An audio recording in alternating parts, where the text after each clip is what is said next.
Welcome to today's episode of Football Manager 2023, where I fucked up the Twitch announcement already. So we're off to a great start. Also, let's have a look at the home screen first. So we are slightly in the upper mid section of the table. That's fine. We just made it through the cup through the third round. Was it third round? I'm confused. Of course not. It was the second round. First and second leg. See, we will be in the third round now. Whatever. But first of all, we will have 3 games here. The next one will be against Dewa United. So, whilst the announcement says we will play versus solo, which is absolutely wrong.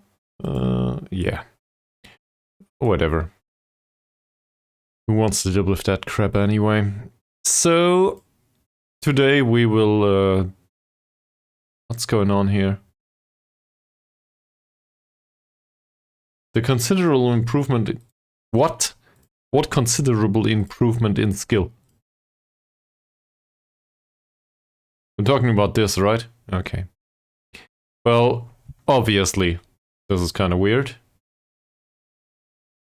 And same with infantry, showing a considerable improvement in ability. Currently,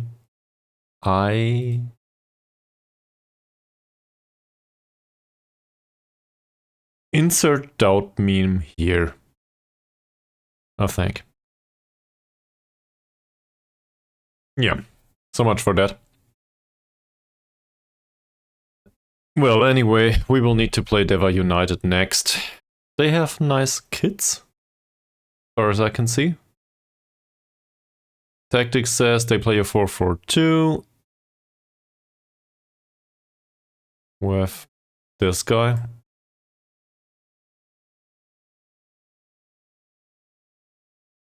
Well, looks pacey more or less.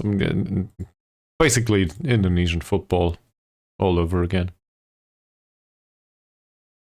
So Marty is not registered, that's true.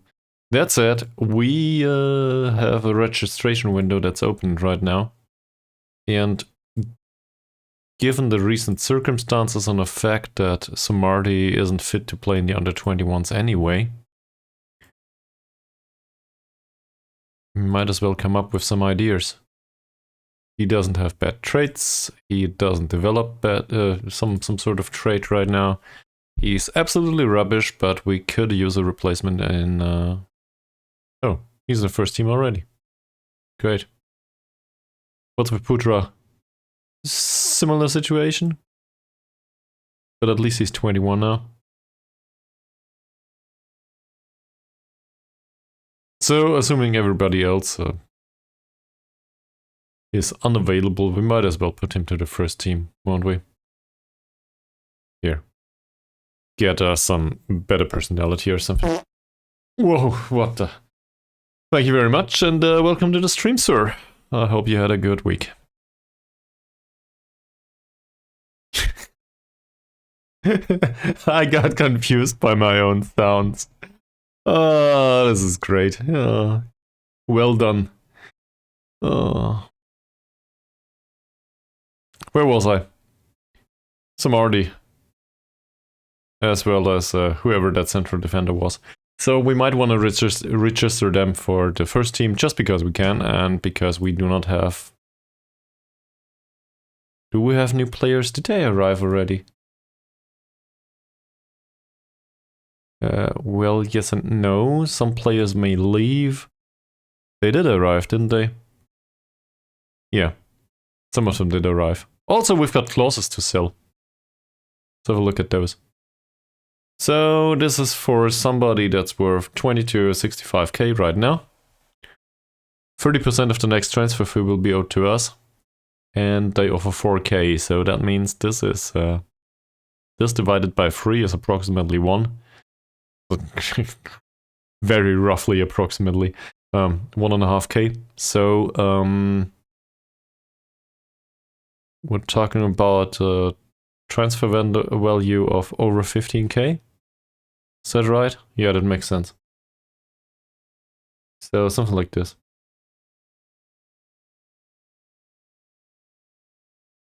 And, well, so from that perspective, it doesn't seem reasonable to sell him for this fee. Yeah, very similar here. Oh, this is only a 5% fee though. So, we're talking about 500. How long's the contract? Contract runs a little bit though, so I don't think we'll sell those. Who cares? Doesn't matter much, does it? We'll get rid of all of this. Find a squad registration window. Put Putra as well as Samardi into the registered players area. Confirm this, and then we may lose some anyway, due to loanees going back and stuff. So that will definitely help. Yeah.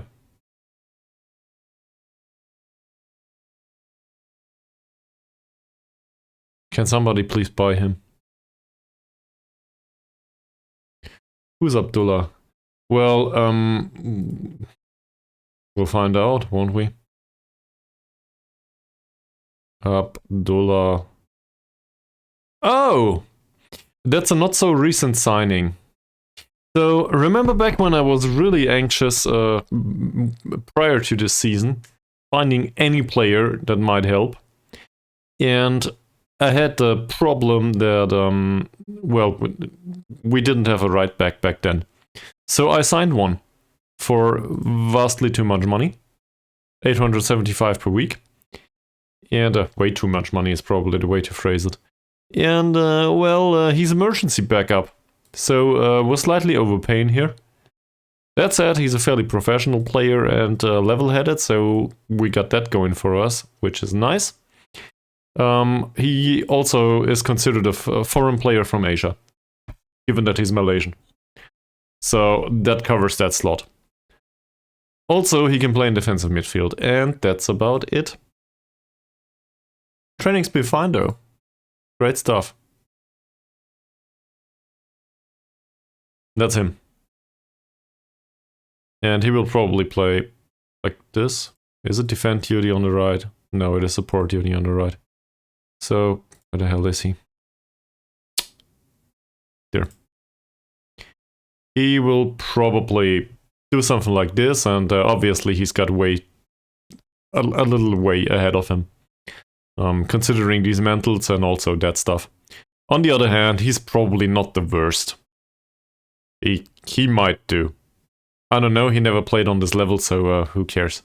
I think it would be an acceptable bench option if not for the money. That's just...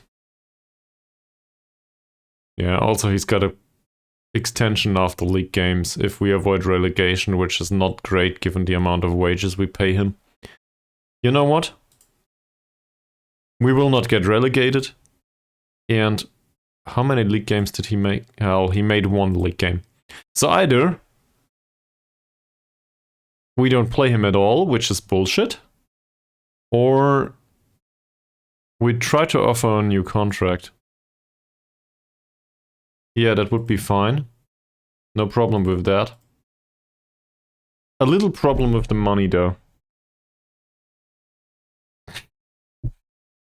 You realize that we are in 2032 or something? So, whoever you think was available will probably either be in management or entirely out of the game. But, sure. I'll do one. Kevin Minda. It's 2030 though. Kevin Minda.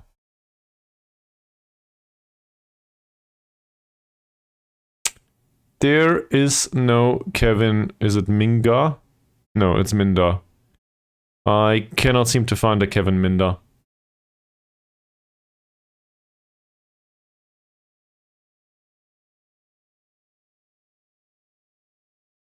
What kind of player is this?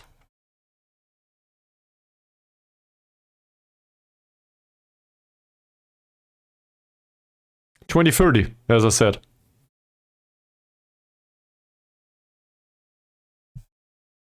He probably retired.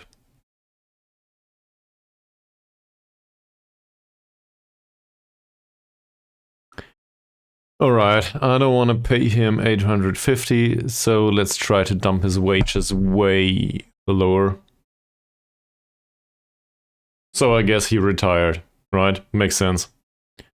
33 is an age where some footballers have retired. He might not have had a career or something.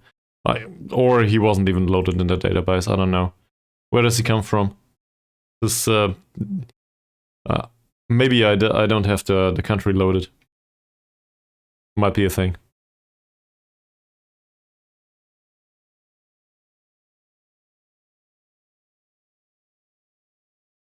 Oh yeah, 1 year contract is fine. He will not accept this though. Yeah, that's not loaded. At least I don't think it is. So that probably explains it. I'm actually okay with some appearance fees, I think. As long as it's lower than what we pay him right now. Yeah. I didn't expect to manage in Peru. So, yeah. That's just not in the database right now. I would play with a whole database if not for that red warning that says above a recommended player count of 100,000 players, and I'm like at 170,000 now, if I'm not mistaken. So I would love to do them all though. Just have them all loaded, who cares about runtimes anyway. That said, given that I run this on a potato chip more or less, probably a bit annoying to the stream. On the other hand, you came with a lot of patience given that you deal with me.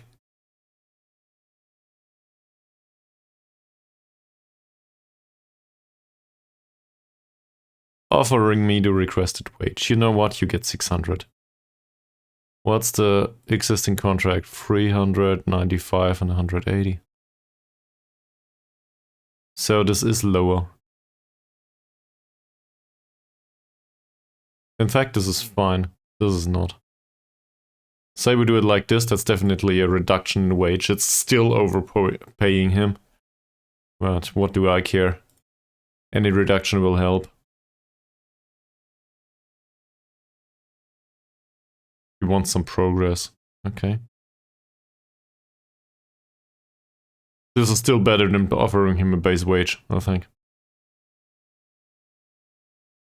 Almost reached a deal, well in that case. Still way too high, so I'm gambling.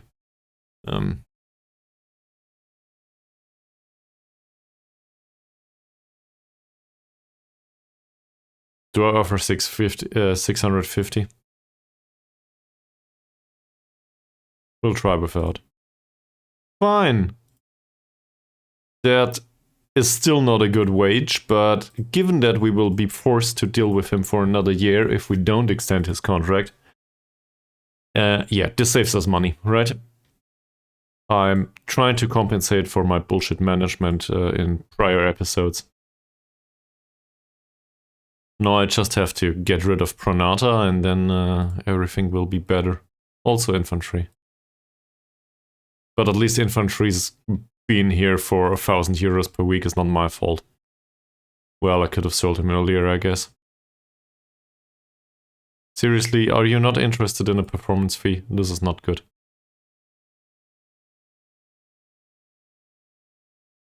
Okay. Of course he wants that one.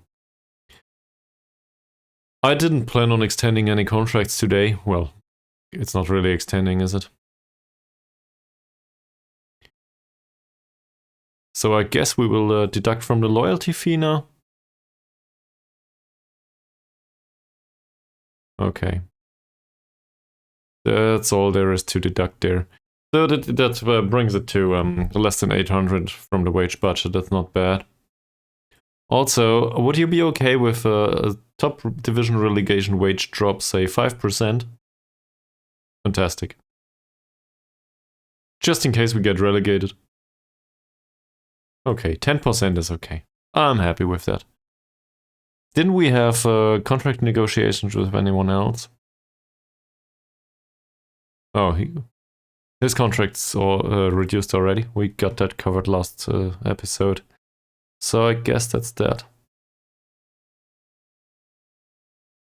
He seems reasonable.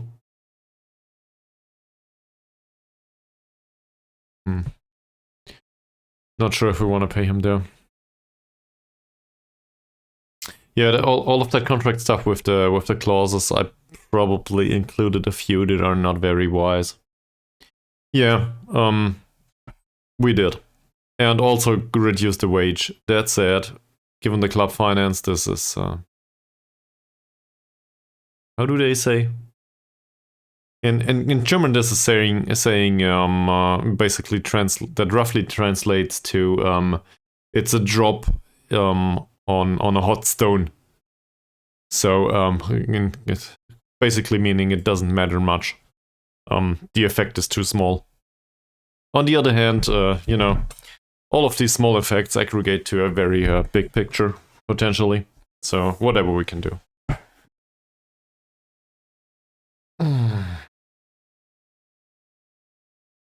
There's also Sumantri. I think he's new. Yeah, he's new. We signed him as some sort of a replacement, I think, for playmaker-ish types. Basically Tabuni's replacement in case he's not around. I do expect Tabuni to play most of the times, though. Yeah, I'm aware of that, but it's not the same... I mean, it's the same meaning, but it's not the same picture. The visualization is different, right? I'm aware of a drop in the bucket. I guess it means a similar thing, given that there is a drop included in both cases. Whatever.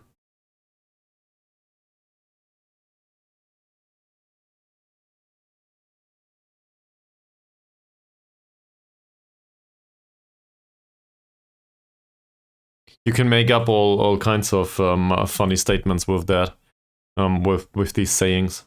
We had some fun in school, so with that, if I recall correctly. The one that I remember most fondly is there's two sayings in German.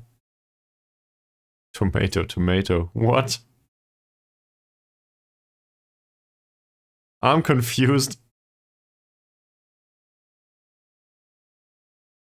But there's a saying that says we will.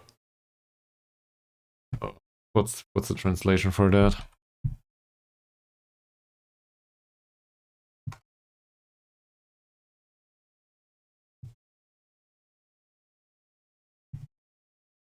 Oh, so there's a saying that says we will rock the child.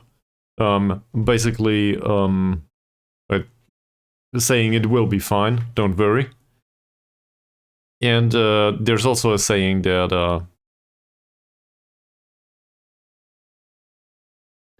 I see. That makes sense now. There's also a saying that says we will get that over the hill. Basically, I'm saying we will accomplish this. It's no problem. And there's stuff like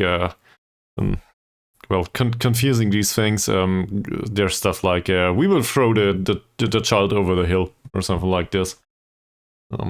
Back in school, we had a lot of fun with that stuff. Nobody wants Pranata. No surprises. How about a loan?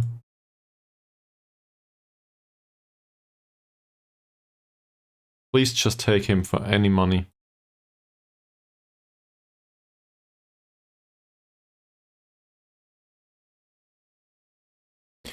Alright, Sima Tupang will leave.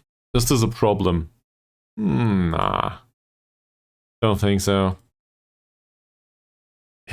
For some reason, his medical report says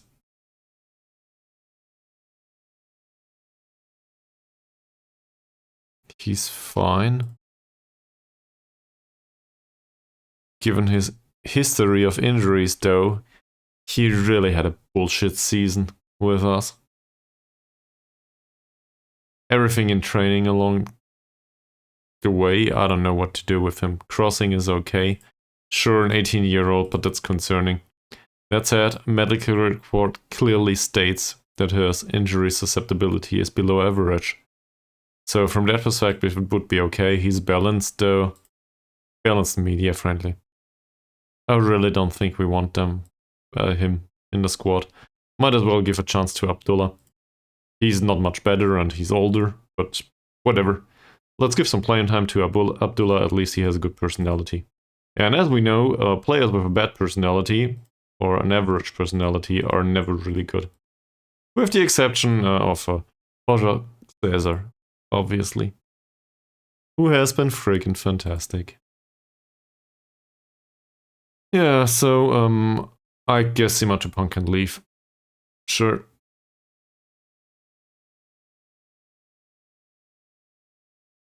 Dima's trial, I don't care much about. Alright, well, I don't think we have to deal with one of these things. Not that hard. He has the same schedule as everyone else. It's hardly worth looking into anymore anyway. I mean, look at this. He has been hurt half of the season, more or less. And his training regime for sure, where is it? Training. He's on double intensity automatically, given that he's match sharp right now, but or not match sharp, he's fit. It might have to do with low sharpness, but we did play him from time to time, and well, he basically got hurt every single time. Once we played him for 1 or 2 matches, and afterwards he just went back straight to being hurt.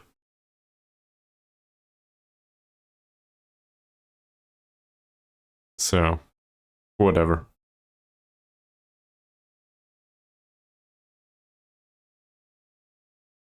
It just came to me, is injured is the right way to put it, right? Being hurt can also be emotionally. I guess he was hurt too. That he will not play. So yeah, he was injured. Bahab did make an appearance last time out. Wasn't fantastic. No problem though, he made his appearance.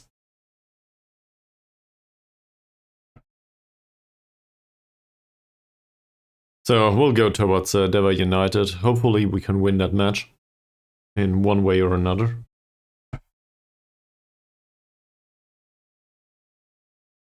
Will the analyst have done his job? No! Great, fantastic. Thank you very much. Fix that damn bug, please.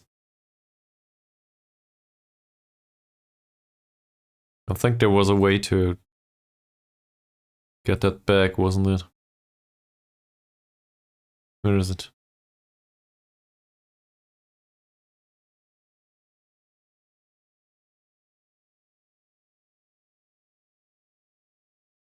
Here. He's currently focused on the next opposition. Create focus. No. Yes. Who was it? Kornyavan.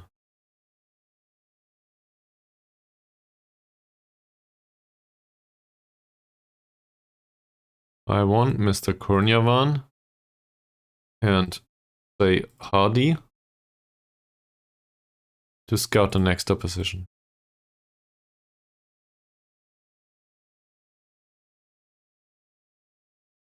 Oh, pretty. Okay.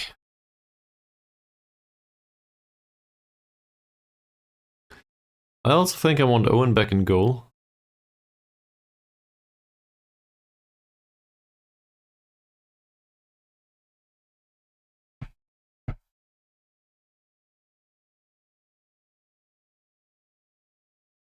Kind of conflicted on the signing players situation.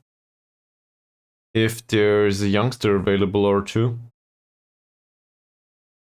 that might be a decent idea overall, but only if they come in for cheap. And given that we achieved our results within the season, I'm conflicted on signing additional playing stuff for big money. Basically, I'm thinking we should probably reconsolidate financially first. I mean, we do not have enough money. We definitely have to spot in the league. The other alternative is the risky one. We sign another star signing, spend another 100,000 euros or whatever, and hope that for some reason we might end up in the top 3. Now, given our performances so far, that seems... It's not impossible, but it seems highly unlikely to me. There's a decent 11-point gap here, and it doesn't look like we will close that gap anytime soon, right?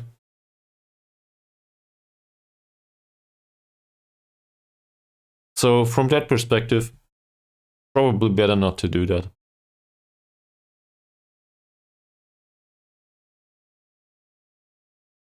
So we'll do what we always do.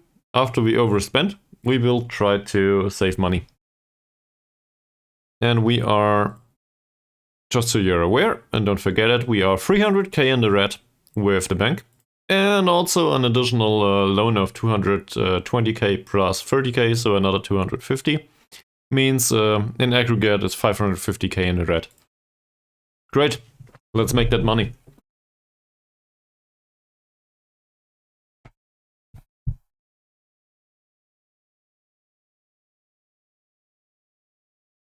That would be approximately 55 youth players that we loan out for $1,000 a month.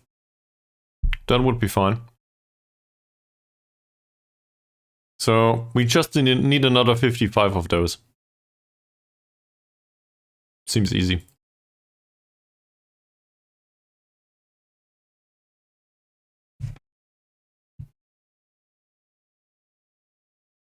In case you couldn't tell, I was being ironic.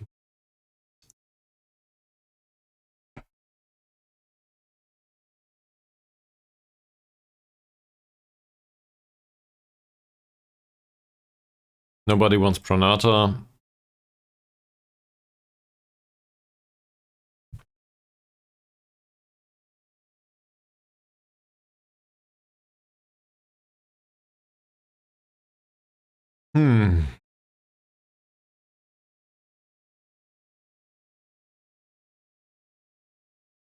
Okay, so Abdullah is getting there, slowly but steadily. Malik seems match sharp and fit more or less. Training's been good.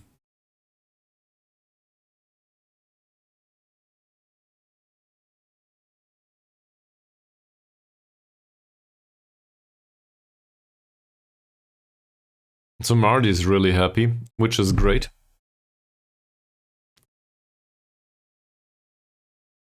I do not have high expectations for this guy. Definitely not. On the other hand, with a passing of 1, it should be pretty easy to improve there, shouldn't it? So let's give him some passing training.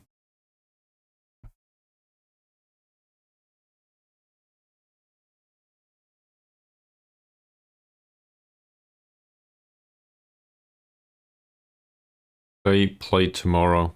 Might as well look into their mood today. Yes, I think so. But 25 euros, so that doesn't matter much. I don't think we pay Hillman anything. No, Hillman doesn't get paid at all, not by us. But for 25 euros, I don't care. I'd rather bring along a player that I want to develop than one that will leave us anyway. And well, Pranata, we pay him nothing on the bench actually, but if he makes an appearance, he's rather expensive. So from that perspective, I'd rather bring along Wahab, and I just want to get rid of Pranata. We had that time and time again. Don't know how to deal with it. I'm conflicted on this. He's decent from some perspective, definitely. Don't like this, don't like the kicking. I don't know, the rest is really great, in particular the reflexes. But on the other hand, Simon Owen is not bad. In recent matches in particular, he's been doing fine. We can praise his training. He's got good personality. How about his form? He didn't play last time out. I don't want him to convince Pranata to want to stay. I want Pranata to leave. How's the form? 6.92. That's not fantastic. I don't want to warn him about it though. So I guess we praise the conduct. Great. It worked. I'm happy with this. Malik is hard to push towards perfect morale, I think. He didn't play last time out. Conduct has been fantastic and nothing to tell. That's it. Who will play here? I guess it is Halim time. Or is it? It definitely is, yeah. No complaints whatsoever. We need some additional positioning and that's about it. Sure, heading and bravery could do with some improvement too. Given that jumping reach, that's probably...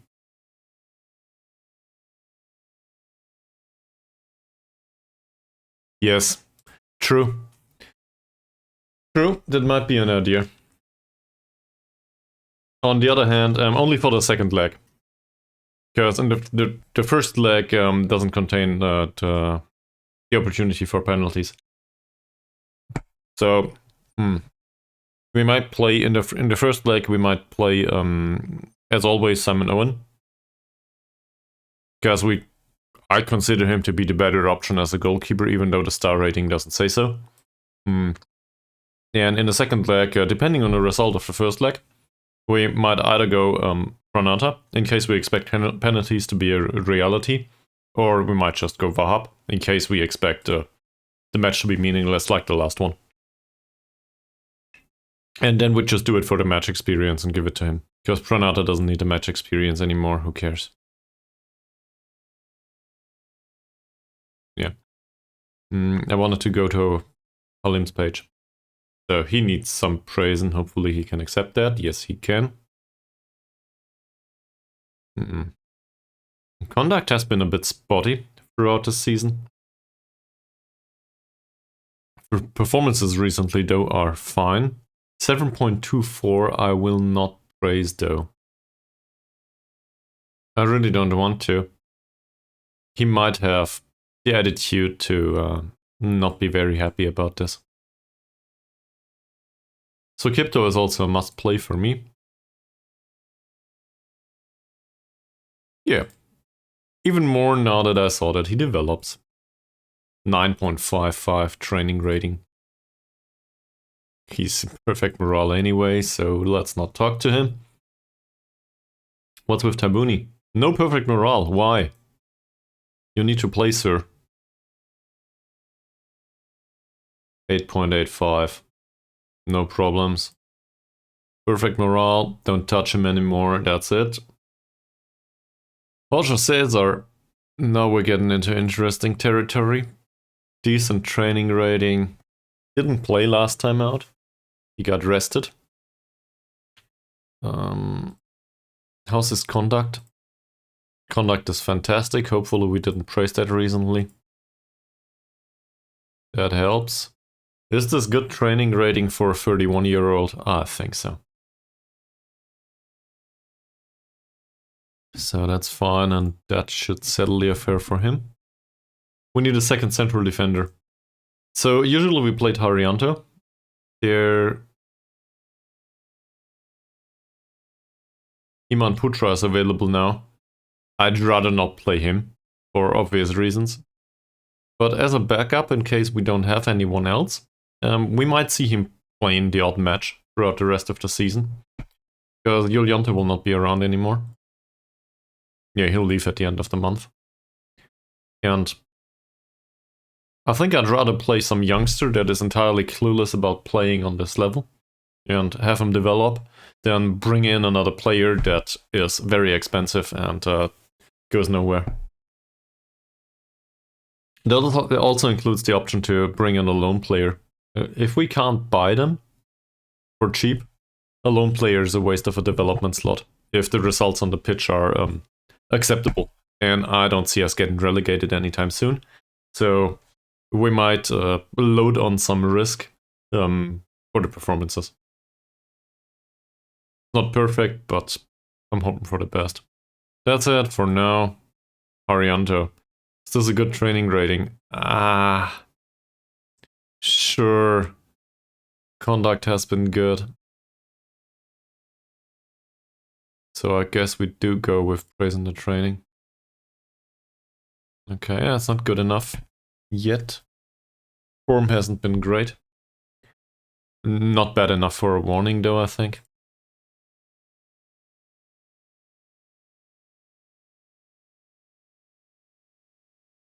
I think this is an easy choice. Is there anyone else? Utama, that's it. That's a situation where I also would consider, well, what the hell? This is a situation where I also would consider bringing along a youngster at some point. But for now, I think Utama it is, as always. Is there anything we can do about Orianto and his morale? Barely. His form isn't good. No praising, about no warning either. Imbiri versus Isha. Isha is still a little bit tired. Same as some of the other guys. None of those are on the pitch though. Because we're picking the first team again. Yeah, this is good.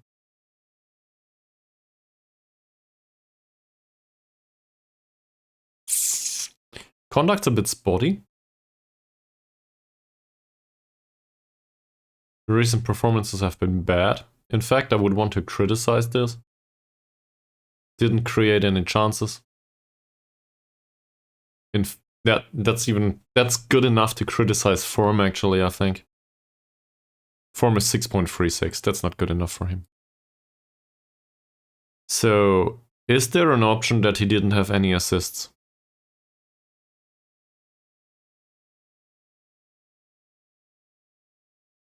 There.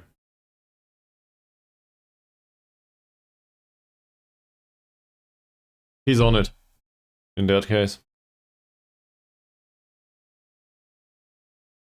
I rarely pick these options in the form area, because I feel like they are really hard to fulfill overall.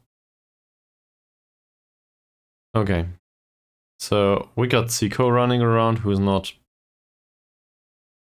I don't want to play him from the start, so I guess that means it's Moody time. Who for some reason found his attitude on the training pitch.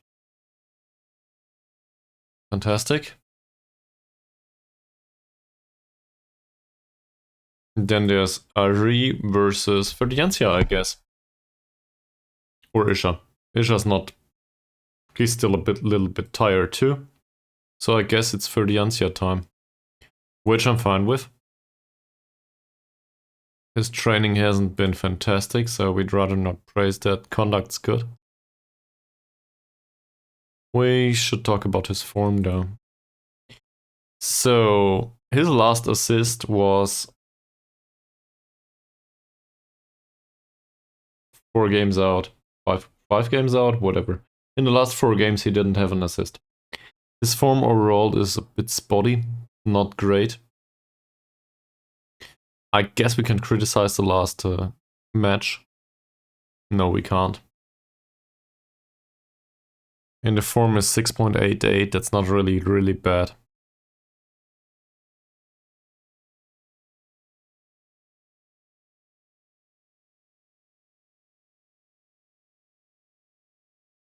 Development hasn't been that fantastic either.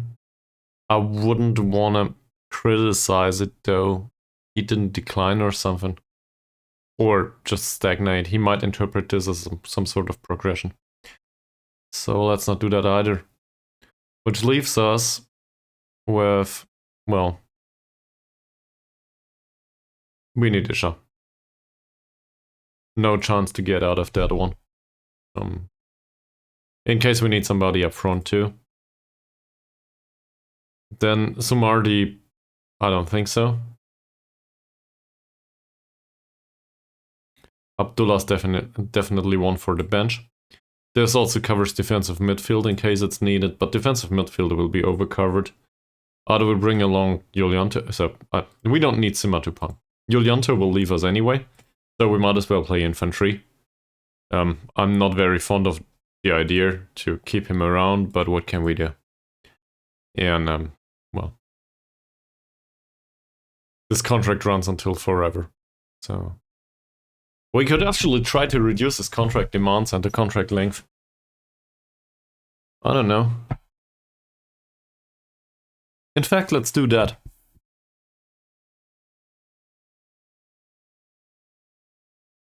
He wants to be a regular starter.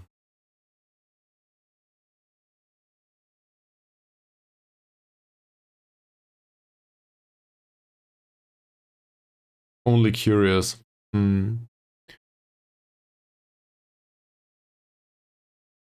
Between 1.5 and 1.1 and 1.5k per week.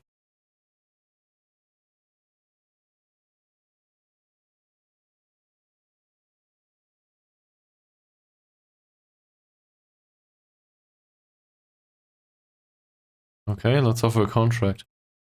He still wants to be an important player. I want him to be squad player maximum. Okay, let's go with this. That will not work though. It does. And now he wants 1.3k. So, assuming we will get him... No, that would extend his contract though.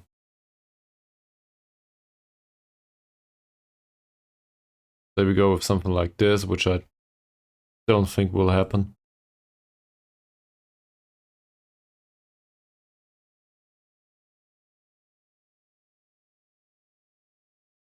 I just want to reduce the money he earns. Thought so. Yeah. Go away.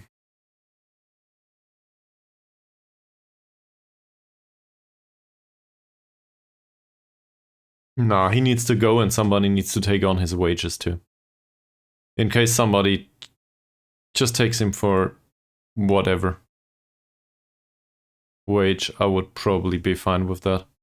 Even if they pay like 50% or something. So, who's left here? And do we bring along the youngsters? Or at least one of them?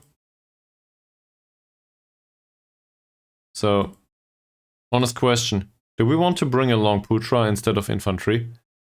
I know he's really bad. But at least there's some development in him, and it's not like we need the performance under all circumstances. Also, this is a weak opponent, apparently.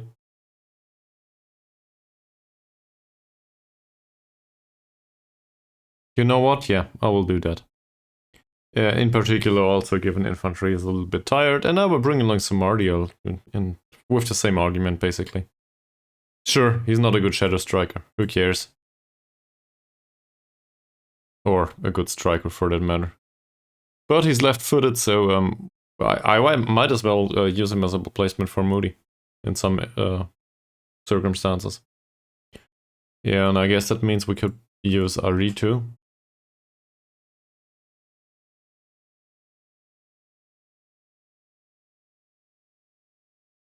Mind, this is right-footed, this is left-footed.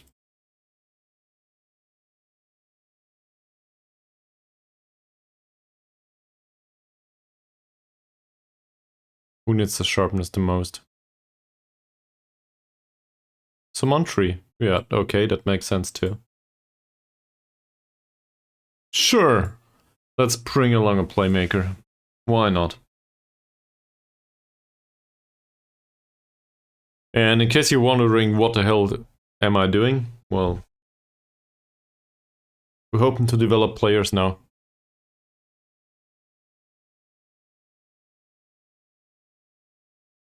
And probably get the 16 points done.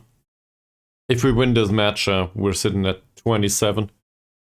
Oh, that will probably be okay. He improved in determination, slightly. Let's have a look at the mentoring groups too. Fairly pro no trades. Sumardi, Sumantri, and Abdullah. Might as well include a central defender. Is it Putra? Perfect. Yeah, and good influence of the other guys on him, so maybe he will get to fairly professional or spirited or something too. I like that.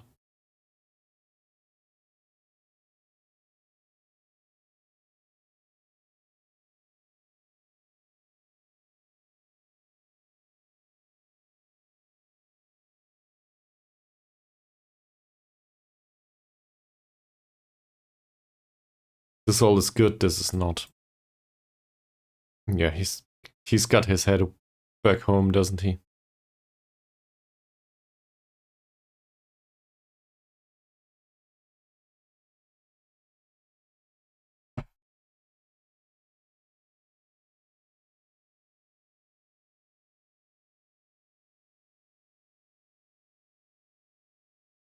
I'm actually considering loaning Pranata as well as infantry out just to get rid of parts of the wages.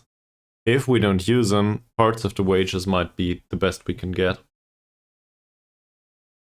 And then using a youngster goalkeeper or a youngster defensive midfielder in their stead.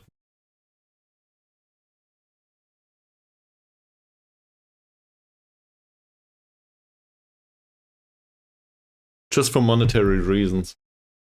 Obviously, I would love to get rid of them in entirety. And of their wages. We might also have the opportunity to re-sign some of the other players for cheaper wages. I didn't go through the entire squad, so maybe that's a good option. Get rid of all of these clauses and, so on and so forth. I probably made some really bad decisions.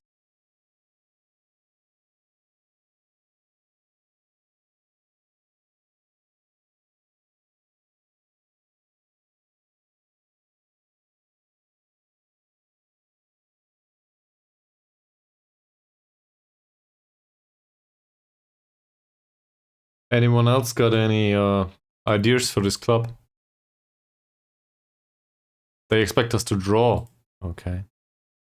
And apparently Mbiri still shows pleasing progress. Man. Wow. Yeah. I don't know what to say. Look at this. At which point is it considered to be Wonder Kid material? He's not that great, I think. But he's definitely not bad.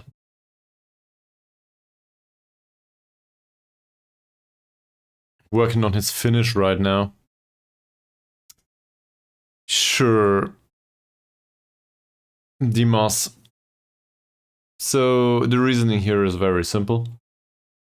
I don't necessarily hate this attribute profile or his age. I think he's also... No, he's not really useful as a head of youth development, that's for sure. That said, outspoken, media friendly, rather not. And I have my problems with the fact that we would spend money on somebody that can also be replaced by a youth player. To a degree at least, and we got a youth player in his stead. So we'll play the youth player. I will regret this. In particular the results. But overall I think we'll be fine. Next match only. What will we do next match only? Currently play down the wings. Also distribute towards target man as always. I should... You know what? We'll do this in all matches. And we will not set opposition instructions right now. I will do that in match. So that distribution towards target man finally gets locked in. The rest can remain as it is.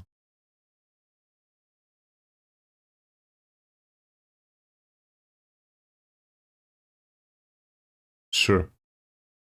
Let's give him number 19, because why not? Everybody's happy, more or less.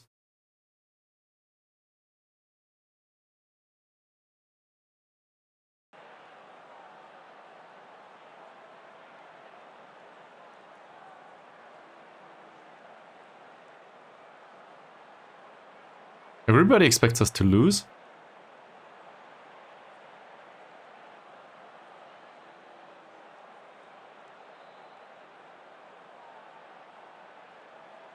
Apparently, no pressure was lifted though, so... Let's at least encourage them. Seems fine. While teams in other countries prepare for the winter break, your side's schedule looks busier than ever. Would you agree it's about time the league thought about opting to break for a few weeks at this time of the year? Not really. I'm okay with this. We're in Indonesia after all.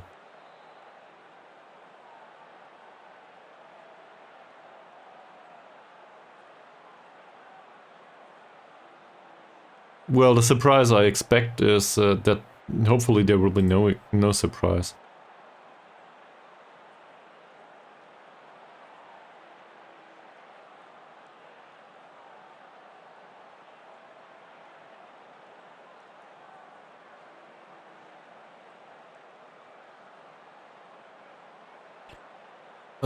Well...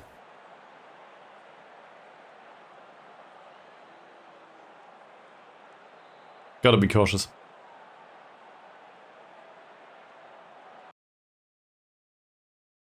He's a friggin' rocket.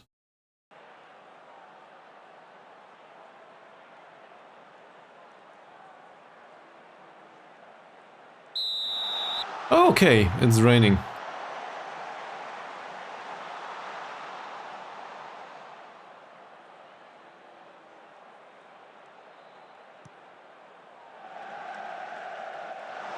He's really, really fast.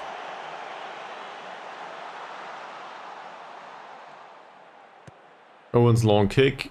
That's not the direction of Roger César.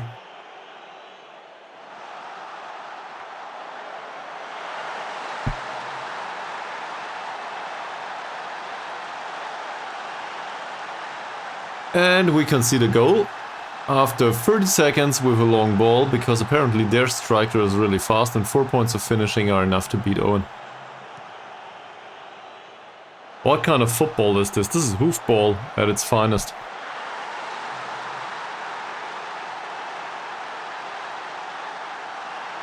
I'll just go with berate. There's probably an offside line somewhere. Yeah, there it was. What the hell are you doing?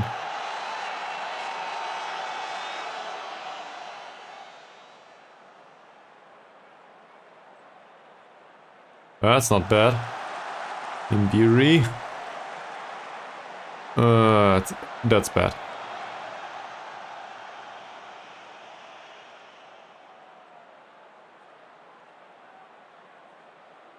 Malik's throw in. Imbiri, Malik again. Not bad.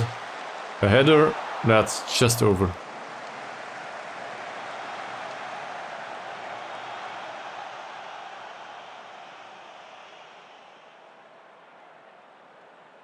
Doke.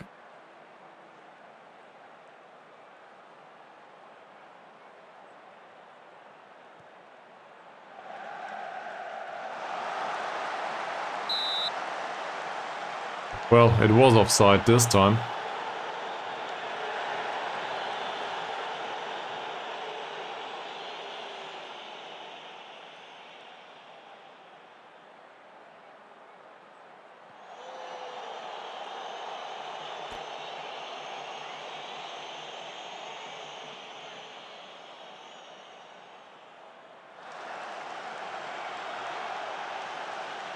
Nice tackle by Tabuni. Ferdiancia skips past his marker. Ferdiancia gets the ball into the middle of the penalty area. César, Sukipto. That was Tabuni, was it? And offside.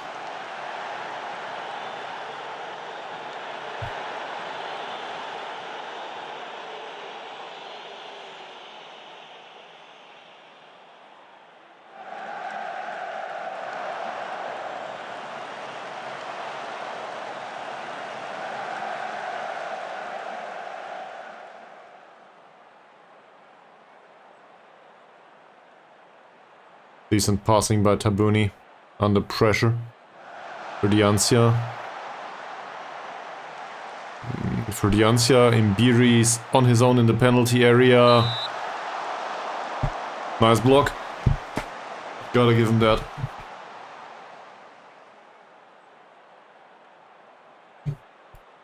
Malik's corner.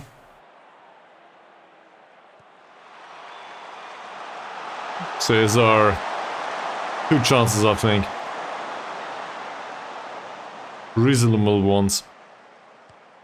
Imbiri with a long ball. Ferdiancia is not offside. That header though.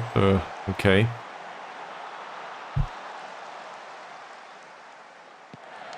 Owen with a long kick towards César. Tabuni. Nice ball. Ferdiancia again. Okay, we take those. I will berate once more. Apparently it still works, but not that well, so encouragement might be in order next time out. Malik. Another corner. Come on.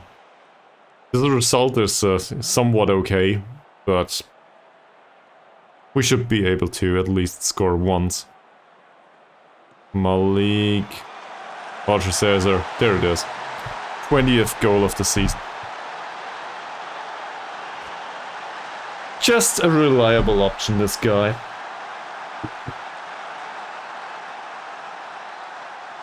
I should probably make his face into one of the stickers at this point. Maybe I can do that.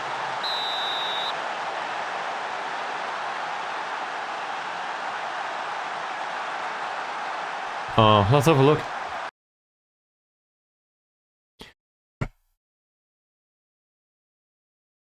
So, the right defender seems reasonably fast. His positioning is also not that bad, anticipation is okay-ish. He's not bad. So, Ferdiancia having a good time might not have much to do with that. It might be due to the formation. Maybe he's fullback on support, or I don't know, it doesn't look that way. And then there's Salnado, not to be confused with some sort of online shop for some other stuff. He's a bit on a slowish side. That's Moody's side though.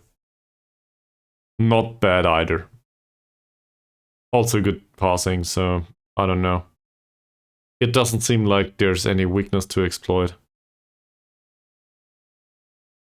The central defender though is a freaking...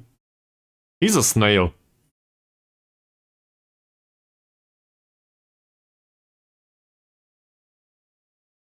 The other central defender though is really, really fast. Also knocking the ball past the opponent. Yeah, I don't know.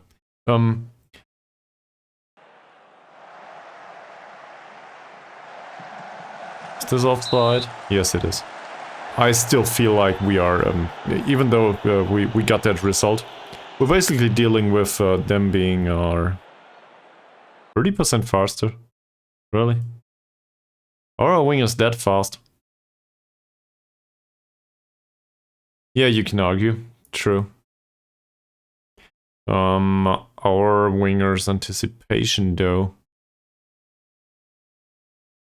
is pretty bad.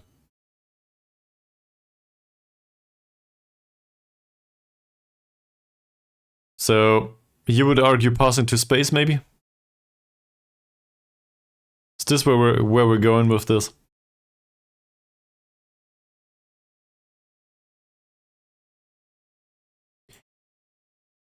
I have my questions with that that come along. One of them is Tabuni did play these passes so far, and does he play killer balls anyway? No, he doesn't. Okay, so I guess the argument can be made that the rest of the squad shouldn't do passes into space. I'm not sure about it necessarily, though. Moody. Nice dribbling. Sukipto. That's a reasonable pass. Malik. All on his own. Decent. Sukipto. Sukipto with the dribble. Yeah, alright. Let's do this. I'm with you on that, let's try. Fairly wide. We should probably do that anyway. Malik. Nice cross by Malik. For Ferdiancia. Taps it back into the penalty area, and that's just a bad cross. That cross was, I don't know, way misplaced. Nice tackle by Sukipto. Moody again. With the dribble. Skips past his man. Moody, Imbiri. Well, Imbiri. There's your dribble. Nice one. And that probably went outside of the stadium.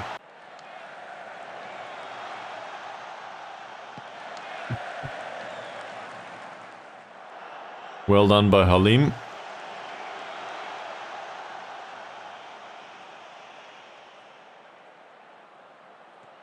Diancia.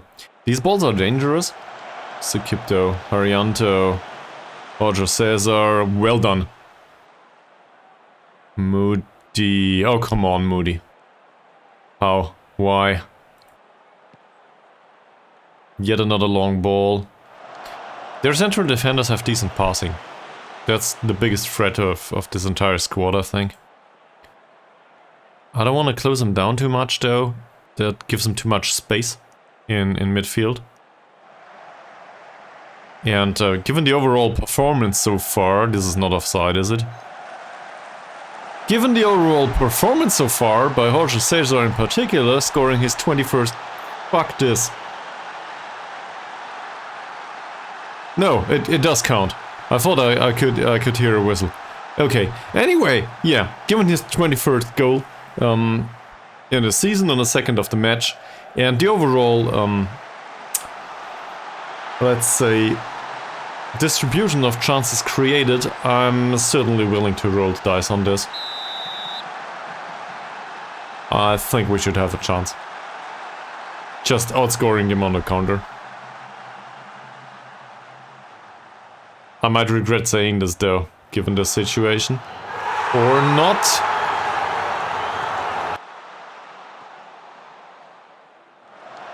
Malik, Moody. Jorge César with his second goal of the game. He's really absolutely unbeatable, is he? Hopefully he will never get hurt. Otherwise I will have a hard time. Okay. Oh, it's offside. Well, great. Let's praise the squad now. They turned this around and most of them seem to be happy. Also, one of the box-to-box midfielders is on the yellow card now. Let's have a look. This is an advanced playmaker. What's he doing? He has decent passing. I don't like that. So, let's give this a dose of tight marking. In this situation. His off-the-ball movement is shit too. That shouldn't be a bad idea. On him. He's on a yellow card and not that bad either. I don't know. Let's just ignore this.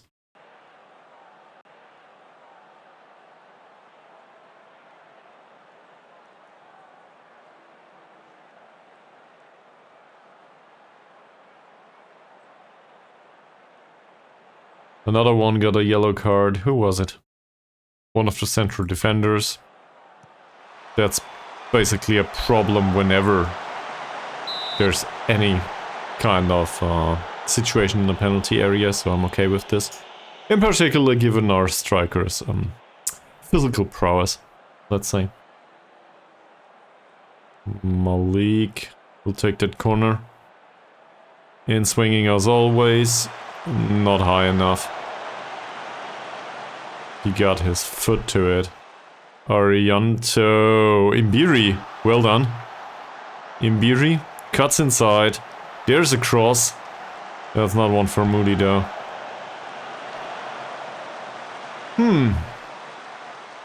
They're still creating, and in this situation though, Imbiri was the one to run into space. So that works in different circumstances, I might add. That's dangerous, but Well defended. Jorge César, nobody to pick up the ball. Well, their goalkeeper did. Salnado, that was close. Moody did try to close him down, it seems. Just like this guy. And that should be easy for Owen.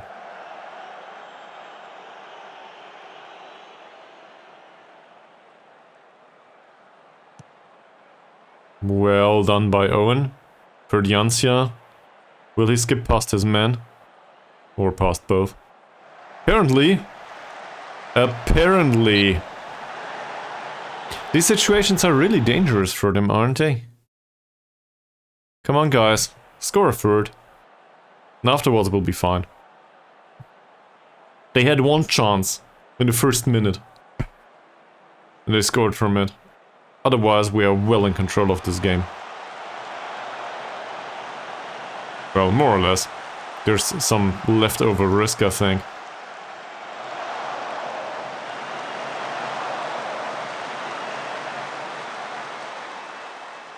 César, not bad.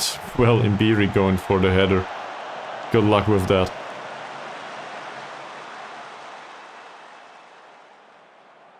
Close him down, not bad.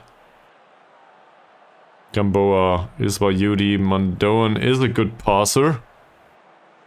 That one was okay-ish. Luckily for us though, their striker has 4 points of finishing. So we got lucky. Ferdiancia, Haryanto. Okay. Not that great.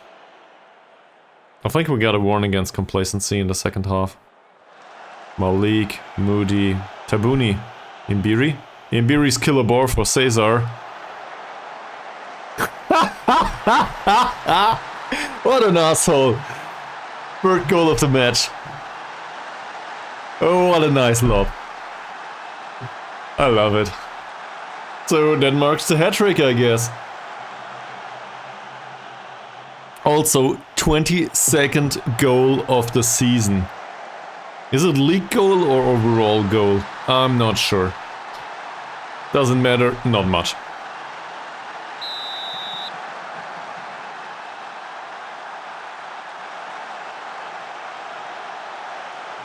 Due to César is closing down too much.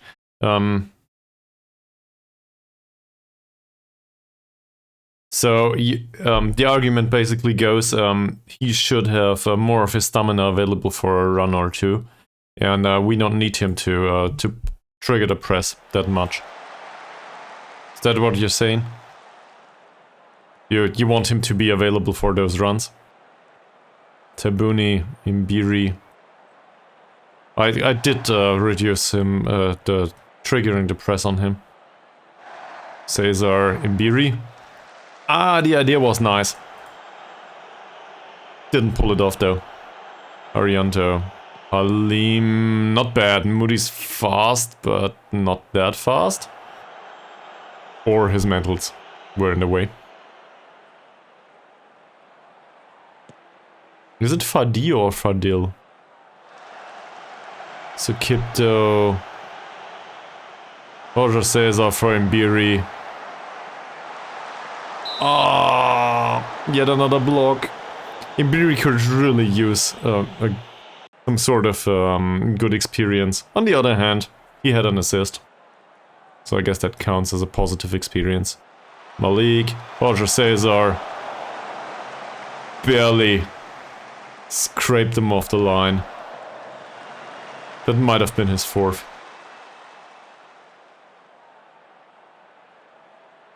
They are mentally devastated and also well behind.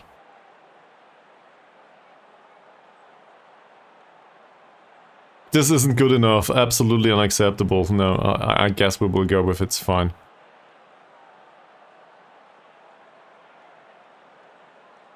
Some individuals, though, didn't have great performances, and I will tell them. 6.7 is not good enough in these circumstances, I think. I did. I did. Close down less. That's what you were going on about, right? So he doesn't do that anymore. I wouldn't say we can already see the result of this. But I think you've got a point there. Well, it's unexcusable, obviously. No, thank you very much for clipping. I think you have a point. I really do. So from that perspective, maybe we should include that in a general tactic. In case you're in case I forget it, remind me to include this in the base tactic later on, because I think you've got a point. I really do. And he's extremely delighted, and also whatever, he's motivated anyway. No complacency to see so far, so let's not warn them about it. And in case anyone is getting complacent, we will just substitute them. If they score a 4th, we can basically play the youth. Arianto, not that bad. Gamboa, Eka. Where's Jorge César? Here. Gamboa. That was close to being intercepted. Tabuni, Sukipto. Sukipto's long ball and nothing. Moody. Decent. Tabuni, Sukipto. Decent ball distribution by Sukipto. Ferdiancia skips past his man. Ferdiancia. Ferdiancia, there's a cross. Keeper's out of his box. I guess he was within the box. If not for the keeper, Jorge César would definitely have taken that header. Oh, a free kick by Effendi. Blocked by the wall. Nice interception by Mbiri.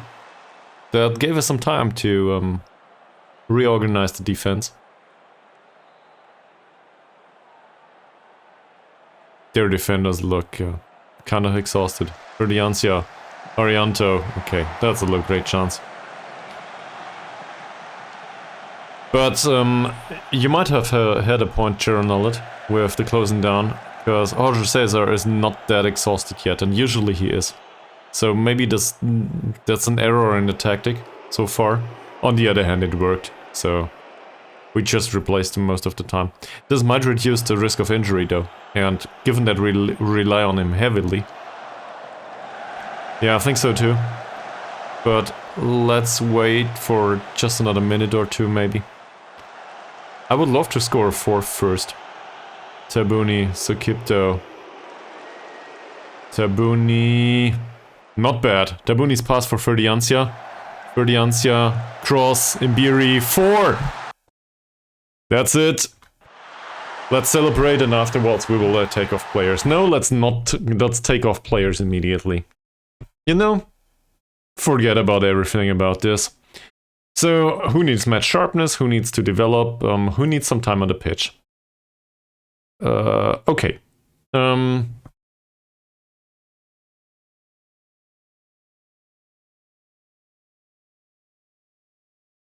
Mbiri did have an assist. And a goal now. Not much to tell. I think this is a reasonable argument for playing Samardi. At this point. Doesn't matter much. We can bring on, well, Ferdiancia is still okay, so... You think so? I was actually thinking Isha for Jorge César. Isha's actually a bit slower, but given that we did not find a second target man so far, I'm still thinking that maybe Isha can do that from time to time. So I want to give him some time on the pitch to learn how to play target man, if that makes sense. To at least get him into the competent range, if not accomplished. Putra is probably a bit overdoing it. On the other hand, Abdullah.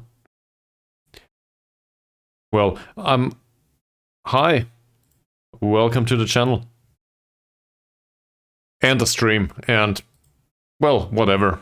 The environment, I guess. Now, I will do Isha. For Jorge César. I hope you can deal with that. That also replaces somebody with fair condition. And I will skip Abdullah, I think. I will take off either Halim or Haryanto. Probably Haryanto. And bring on Putra. So we replaced tired players. Might not go well, but whatever. So what brings you to the channel, Real Talk channel?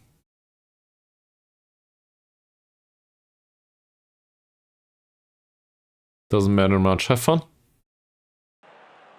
4 goals after going behind within the first 30 seconds of the match. I like this. Under the tags. Did I tag this stream with anything but English? I don't think so. So if you've got any recommendations for tagging this stream, feel free. FM23, yeah. The thing is, I think that's kind of weird. Given, you know, you can filter by the game already. So I don't think that needs an additional tag, does it? It's just data, no additional information. On the other hand, if people search for that, I guess that's fine. So maybe I should do that. Malik with the cross. Yeah, okay, I see. Well, welcome to the stream, I guess. There's like a ton of content of this channel on YouTube, in case you're interested. Also, it's really bad. Most of it anyway, because I started out streaming this year. Back when I was broken without a job. Now I'm just broke and not without a job anymore. Oh! They had a decent chance. And we are in Indonesia now. So, yeah. In case you are interested in a 4-year journey throughout Sweden, that's on YouTube. There's also, I think a year or something, with Tafswell in Wales. And afterwards we ended up in Indonesia. And this is going really well, with the exception of this offside situation.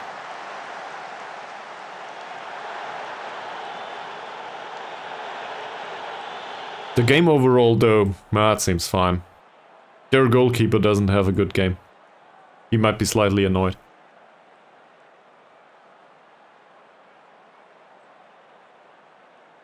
What? Let's have a look at this. Hi, I want to offer promotion of your channel, viewers, followers, views and chatbots. The price is lower than any competitor and you can fuck off and get banned. Thank you very much for coming in here. Where the hell is it? Ben, there we go.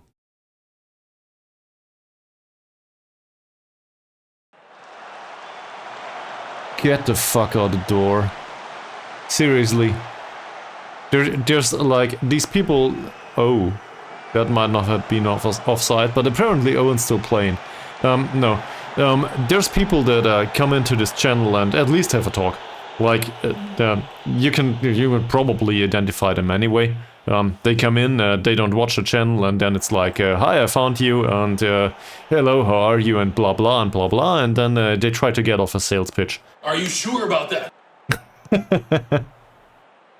That's it. At least there's some effort there. So, from that perspective, at least I can see that they're trying to Thanks for the follow. Do something. Thank you very much. So I think there's merit to being kind with these people. They just want to earn some money, and I can see the appeal. In particular, if they are from an environment, say emerging markets or something, where a few dollars is a lot of money, maybe. So it might make some sense for them. And in the end, they're just trying to make a living. But these people that come in with that kind of automated message, I just can't tolerate. And well, I don't have any money to spend on this stream, and if I had, I would spend it on hardware. So I don't know. If you've got a few hundred friends that want to watch Football Manager all the time and subscribe for some reason or do some other stuff, preferably not conceding goals though. Then yeah, to finish that phrase, yeah, bring them over, not a problem. But so far, this channel doesn't earn any serious money. With the exception of a few cents provided by Cherenallet, which I'm very grateful for, we might just make it to the $50 in a few years.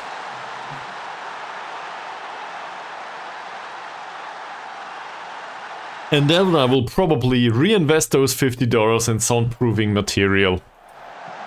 Or, I don't know. Something else for the streaming. Probably a new mouse at this point, given the amount of computer hardware that I usually devastate.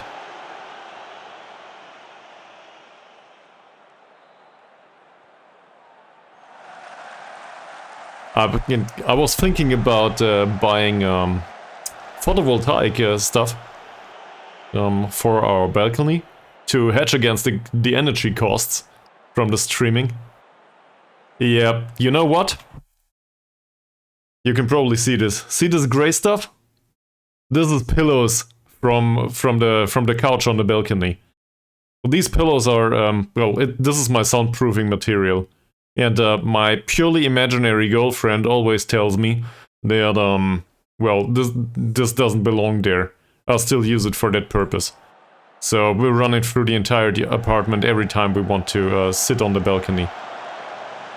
That's the kind of professionalism that we have. That said, a Blue Yeti and some settings in OBS go a long way apparently. But thank you very much for the compliment. I can definitely, so no affiliation whatsoever with, I guess this is Logitech too, if I'm not mistaken. But the Blue Yeti is fine, for most purposes. I still need one of those arms though, because as you can see it's standing on the table, and the table is the table is inherited from my grandparents. So yeah, you know, just regular streamer stuff. Don't invest money in stuff that doesn't earn anything. I don't know the mic, to be honest. Back when I was looking for this, I was actually getting this mic for the job.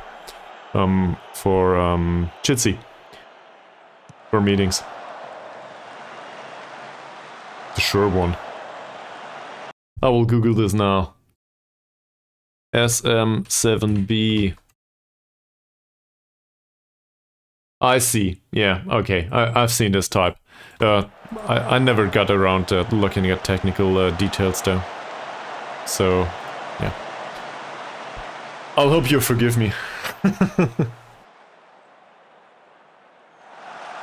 So, if it's not too much, Jaronella is a regular on this stream.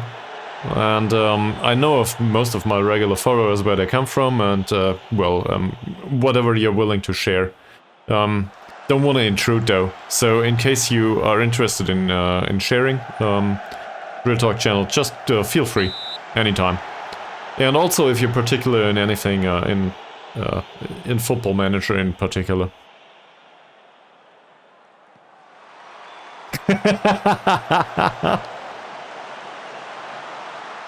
Lower Saxony. So in Germany, actually. Well, given that I'm from Bavaria these days, I'm from Stuttgart, born and raised there. So from that perspective, this is still a foreign country, right? To a degree, at least.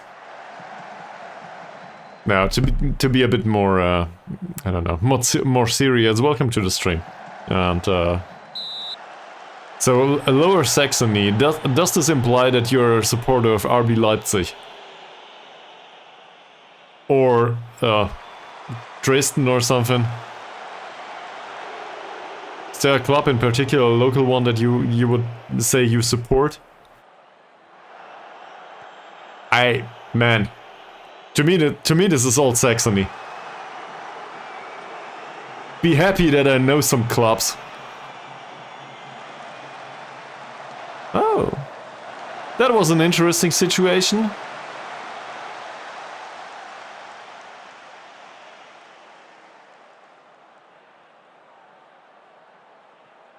Well, it's a common tradition to talk shit about any club. Bavaria is closer to Saxony than Lower Saxony. Oh, let me have a look. Where the hell is Lower Saxony? You know, it's geography. Oh, it's... Sure, Niedersachsen. True. Okay. I'm stupid. Sorry, man. To be fair, I don't think I spent much time in Lower Saxony at all throughout my life. So what's in Lower Saxony that I should know as a southern German, I guess. That's the 5th by Isha. Fine. Moody with the assist. That might just get him some experience.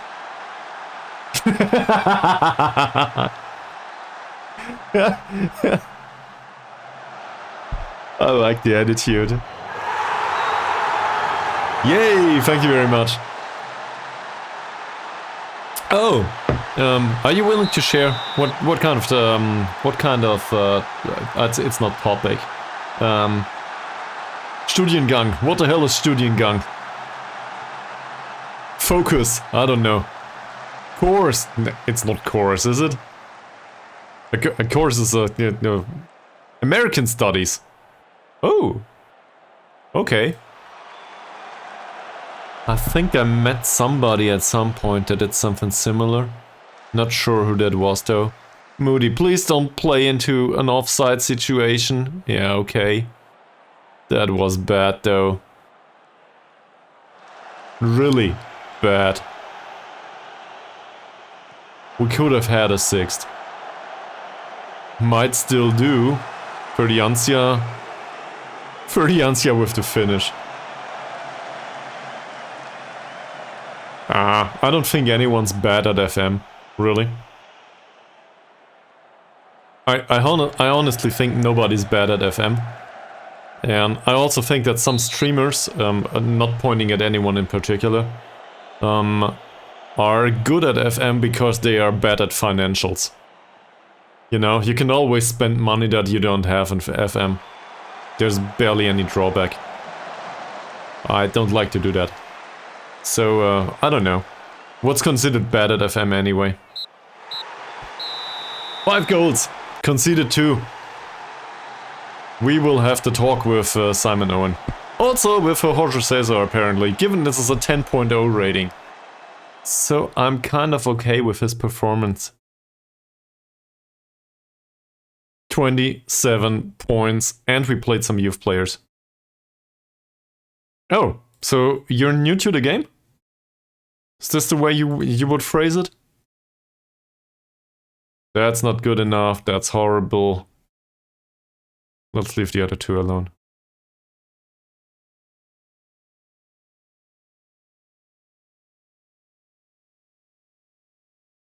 Well, let me put it that way. Given that all of this is going to YouTube, you might not want to share information that is sensitive to your employment. So, be a bit, cautious about that. Also with private information, if that's, I guess that's probably a good recommendation overall on the internet. But I see. I think in the age of home office, everybody did something, or at some point that wasn't strictly working during work hours. So I see.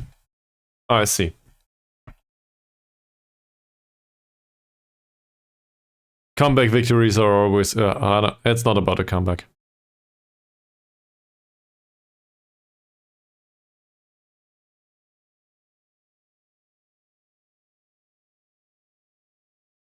Yeah. I don't want to concede anymore. This is not good enough. Thank you very much, Streamstricker's bot. This is really kind of you.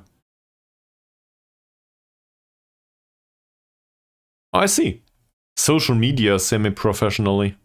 Are you willing to elaborate? I mean, I studied computer sciences back then, so informatic in German, and well, amongst other things. The other things was math, so less successfully. YouTube and TikTok. Okay. So yeah, you're basically a content creator.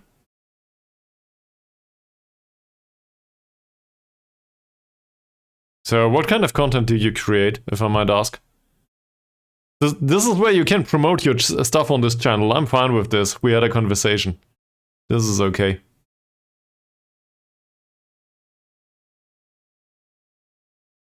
Is it something that is remotely related to Football Manager at all? Isha as a striker is still pretty awkward. Yeah, no surprises there. Also, César is in top form. No surprises there either. Also, he's in a pretty good mood, I would expect. I didn't do Hearts of Iron 4. It must have been free. In fact, but thank you very much for watching, by the way. It was way better for YouTube than Football Manager stuff. The FM streams, most people just skip through that. I think there's barely anyone that watches this. But the Hearts of Iron free stuff, some people appreciated it. Also, there was one watcher, I think from Serbia, that watched more or less through the entire thing. That commented under some videos. And yeah, true. On the other hand, I think there's some merit to this. In case you're aware of, is it Splattercat Gaming or something? He does reviews, first impressions of games. That contains unedited gameplay. He had the argument that there was a niche. Yes, true. But if unedited, I think streams still have some merit to be on YouTube. In case anyone's watching for real gameplay that doesn't suffer from how do I put this? People can fake all kinds of stuff on YouTube. You can save scum and whatever, do all of that stuff. So my Hearts of Iron playthrough, for example, didn't go well in the end. I think we were pretty successful with a nationalist China. Given the circumstances, I didn't make a lot of mistakes in that playthrough, and I think there's merit to learning from these mistakes. Also as a watcher, in case you play these games. So in that sense, I think this is reasonable material if anyone wants to play that game in the future and do something similar. And in fact, I did do a second playthrough on my own for Nationalist China, and in this playthrough, I didn't try to conquer all of the warlord states that reduced the impact of the growth of industrial capacity, but on the other hand, I defeated Japan at the start of 39 in this save. I didn't go any further so far. Also, Germany, for some reason, attacked France at the end of 1937. For no reason whatsoever. Just a random freak accident, not my fault. So, I don't know where this is going. But I think these saves are pretty interesting overall. See, we will have some analytic report this time. Two evenly matched teams, Route 1 style, and a 4-4-2. Well, let's see if they do that. Yeah, but I prefer unedited gameplay actually. Also because I'm really bad at editing YouTube. Editing software costs a lot of money if it's reasonable. This all is captured in 1440p, as you can probably tell. I'm absolutely unwilling to reduce the resolution. So I need reasonable editing software. And to be frank, I have a job. And the job I have pays way better than whatever I do here. So I do this for fun. And I'm willing to upload it on YouTube, but I don't want to sit down and edit it all the time. I just don't want to. Okay, yeah, well, I know a few people that had that problem. But on the other hand, I think most people should be fine with it at this point. Yeah, it is. And I don't want to half-ass it. You know, they say every job worth doing is worth half-assing, but I think with respect to YouTube videos, that might be true to a degree. But on the other hand, I can argue that I don't do that as a matter of principle, and maybe some people just like to watch the stream and just watch the person as a brand, if you want to put it that way, and the gameplay unedited, just so they can play it alongside playing the game themselves. That's a scenario. That's a use case. Few friends of mine and acquaintances that do that. Not with Football Manager though, because they don't do that. I did start a few other series, Check the Line series, and I tried this war of mine. I bought Wasteland 3 recently. I might do that. So there's some stuff coming, but I barely have any time. There also won't be a stream within the next 1.5 weeks because, well, job. Yeah, FIFA Manager I played like 10 years ago, and then it got sold, and it didn't really get sold. The brand was with EA back then, but the company that did it that barely developed anything, and it wasn't a great game back then. They started making some sort of mobile games, and afterwards I just switched to Football Manager. So I've probably been playing this game for 10 years now. Well, the dark mode obviously is the best thing about it. Yeah, so maybe the game was developed just fine. I wouldn't know, to be honest.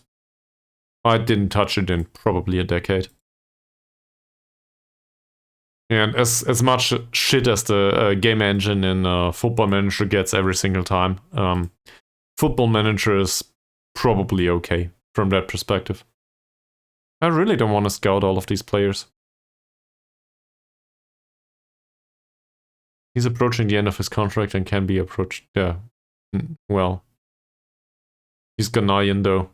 And the problem is, I do not have a foreign player slot, so go away. Same for him.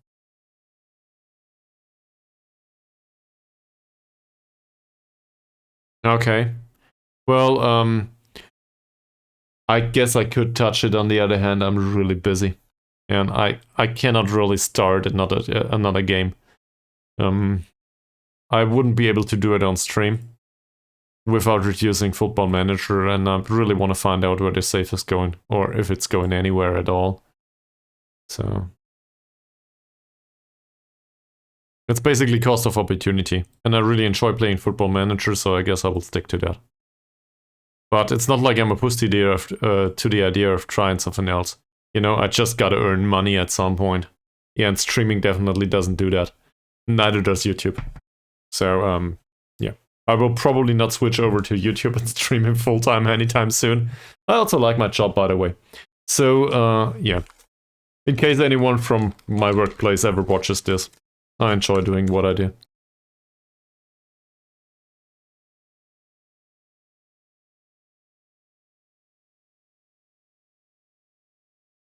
Probably though a target audience that doesn't overlap much, and you know, you don't want to include people from your private life into streaming either. Don't want to get doxed or something.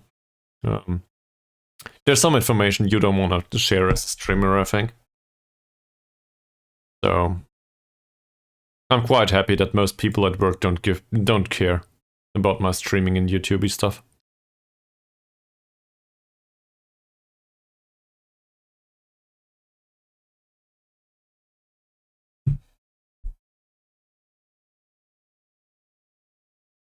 I see. Football Manager's got a great community that does all of this editing. I'm not within that community though. So I'm probably the wrong person to talk to about this. That said, if you want to contribute in some way, you will definitely find an opportunity for that. There's... What the hell is this? Why? Also, we stopped doing match preparation. A US? So, the lower reaches of the game, I guess. Maybe Sharon Nullet's interested in that.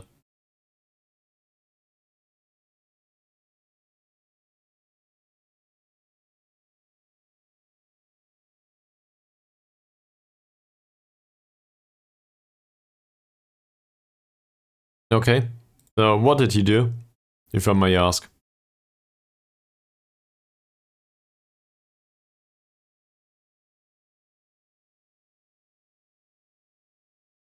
Yeah, just go with overall, why not? And in this case, let's not do anything.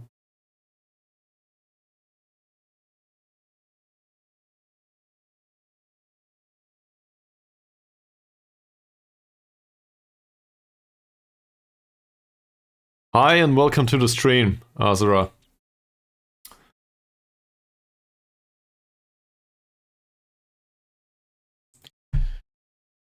Well, so what was the completely new system? Just some sort of new league or something? No, what did you do? Let's do some review here too. This is box standard training, I think. Nothing to talk about overall.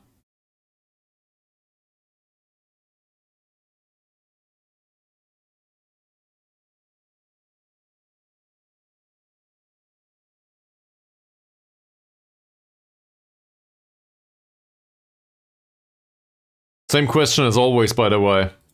Arza, what brings you to the stream? What can we do for you and how are you doing? And let me guess, it might not have to do with football after all. Or streaming, or gaming. Abdullah signs a new deal. So we reduced his wages from 800 something to 625. Plus bonuses. Which means we saved some money. What? I see. We do not need another scout. What was the contract offer though?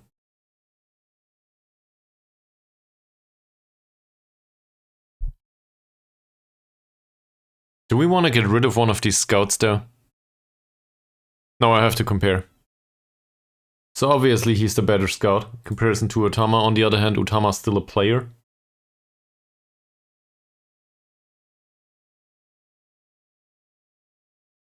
Okay.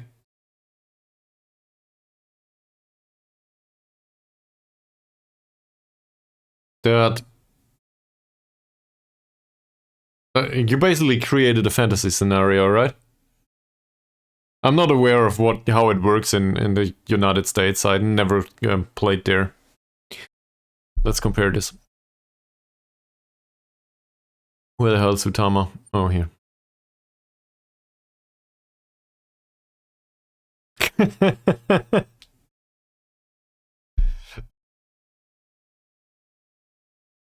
Okay. And then?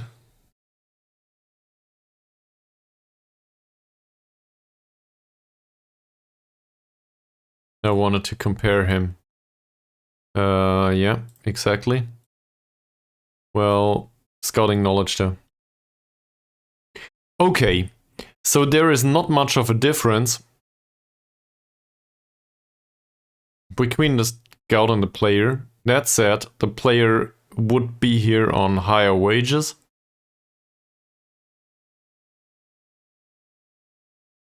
And we will need to extend his contract anyway. So firing one of the scouts is probably the best idea we can have. Okay. The American State League. What is that?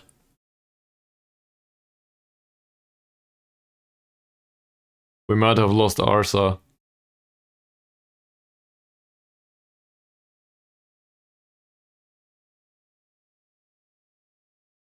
Okay.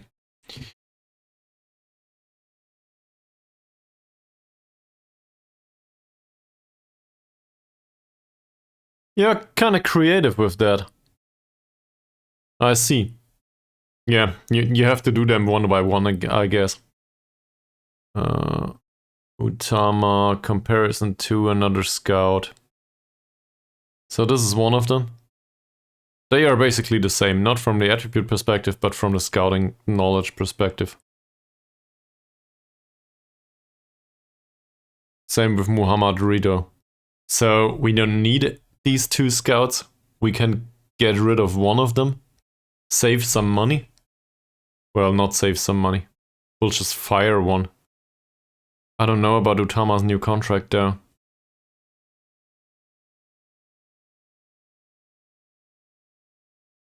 You did a few other things, didn't you? Did you put the database somewhere with all those rules? So other people can enjoy that? Steam Workshop or something? I see. How did it go? Did people enjoy that? Okay. Who earns more? You earn 100. You earn 100. Who's older? 37. 35. So I guess the 37-year-old will need to go. There you go.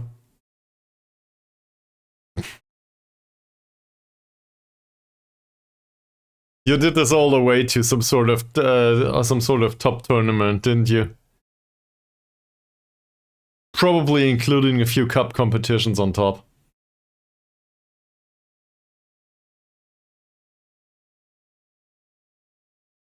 Sounds reasonable.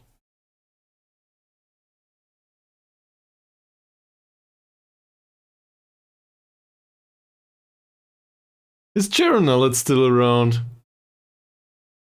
At least according to the followers list, yeah. Well, he might enjoy that. If he has a few $100 to spare playing this. Crips knockout. So this feels like a cup competition now. In the end, it's all one giant cup competition. And we reduced his wages quite a lot. Well, I'm just saying it feels that way. I'm not saying it is.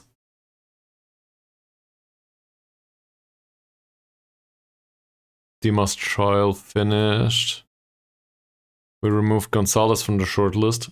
He's Indonesian. Yeah, but didn't you argue that... Where was it? Let me scroll through this.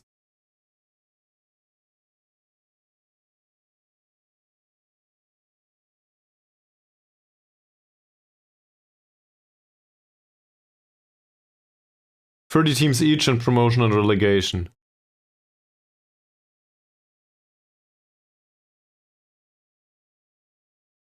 Oh no, it's not the winners that play the American State League. It's just a different league. I see. Alright, yeah, something like this exists in some countries though. They usually don't have two leagues though. It's just, you know, league and cup competition. But different cups and stuff, that exists in some countries. I'm not sure. Juan Carlos Gonzalez seems okay-ish for a central defender. I realized.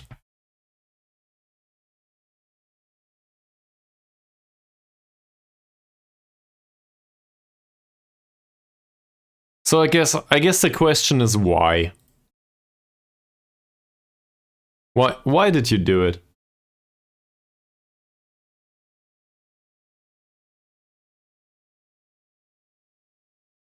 We play at home. America.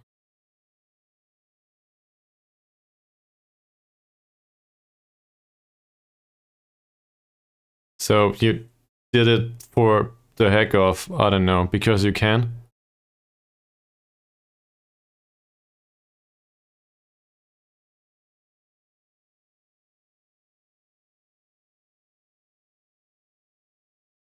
I don't know, I don't like his personality.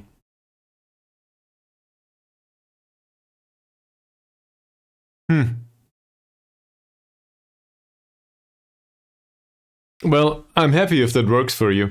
I really am. That's great. I always think it's really great if people enjoy whatever they're doing. You know, you got this one life, so make of that what you want.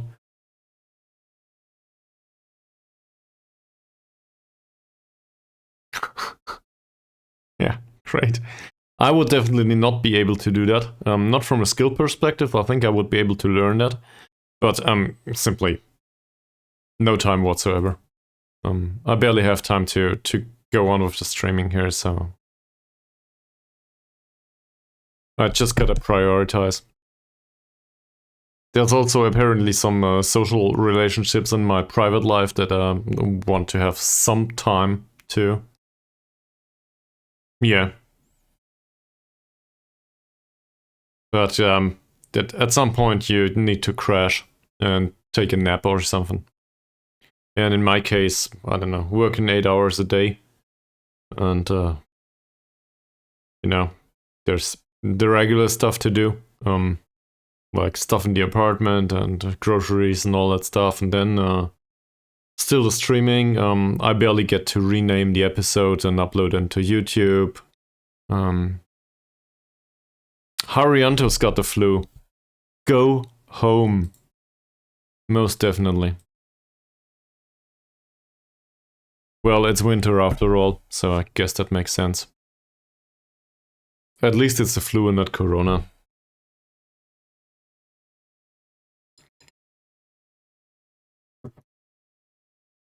Corona's not in the game as far as I'm aware, though.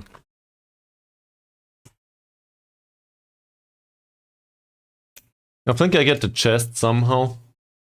I kind of...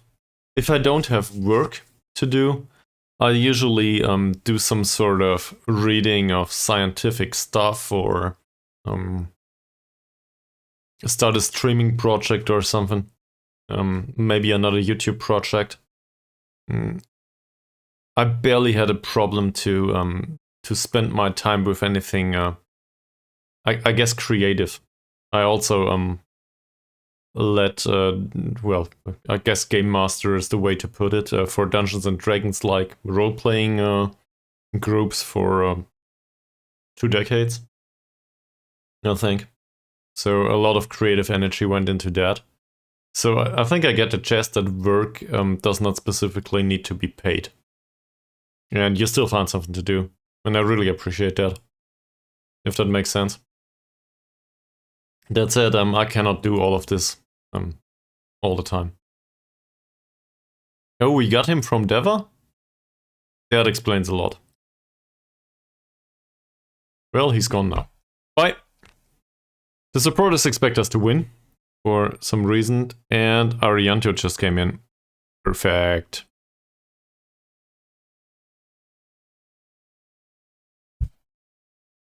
This is the way it should be. Comes in and develops a little bit. Freaking fantastic.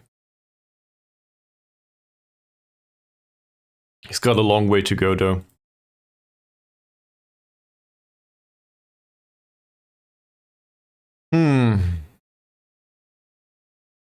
We could also do some ball control here.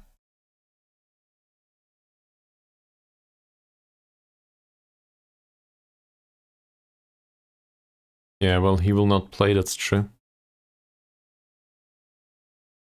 And I have my problems playing the youngsters from the get-go.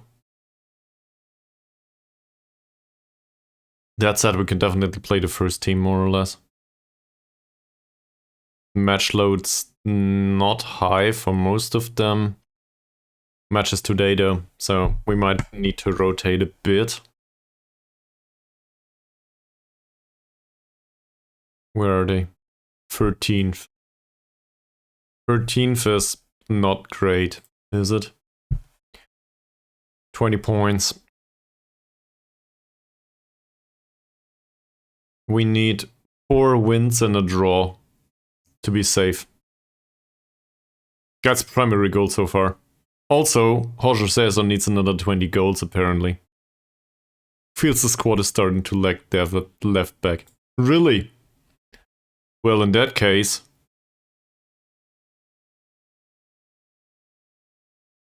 Utama's there though.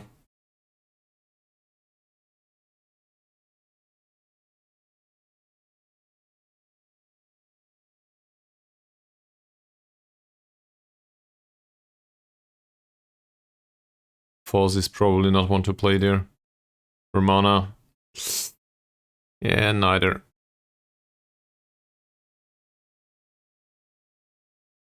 I'm not sure. I guess the easy answer would be if you say so.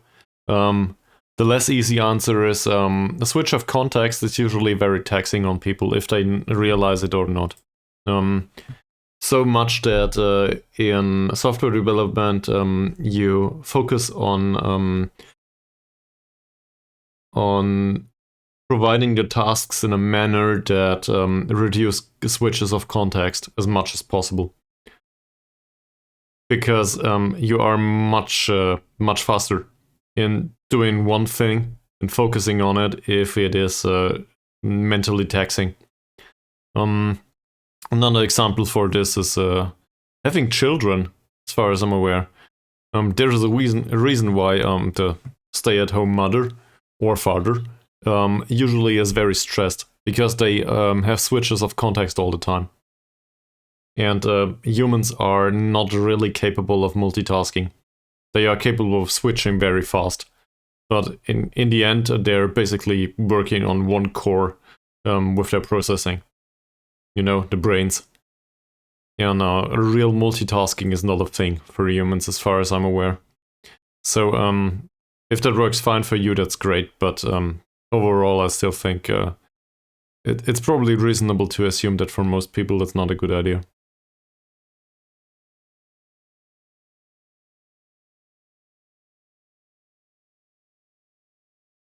Well, some of this stuff buffs out. I don't want to... how do I put this? There's a line for this kind of stuff. Just like with every... I guess mental disorder, there's a way to put it, but it's probably a bit too hard. I just can't find a word right now. And I know some people that got diagnosed with ADHD and were on medication, and they just got rid of the medication at some point in the aging process because it was not needed anymore, and they realized that they are totally fine without it. So I think for some people it's part of a development, and for some people it's something that they stick to from their entire life. And from that perspective, there's also something like a slight ADHD or something. So, yeah. I guess... Well,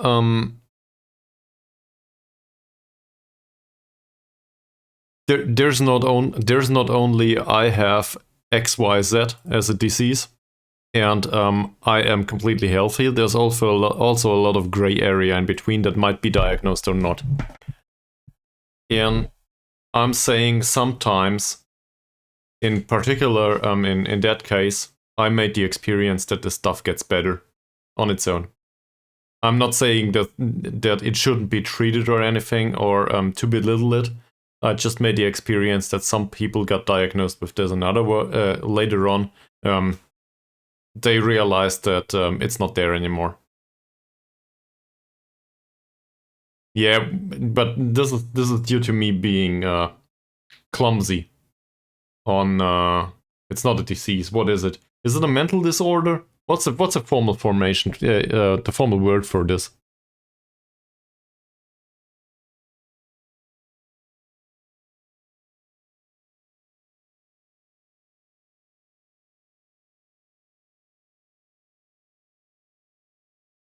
It's a disorder. So that's the way to put it.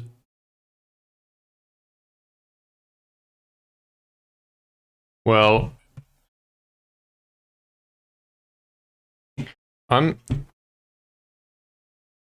Is it? I guess I'm not affected, so who am I to judge? I'm gonna trust you on this.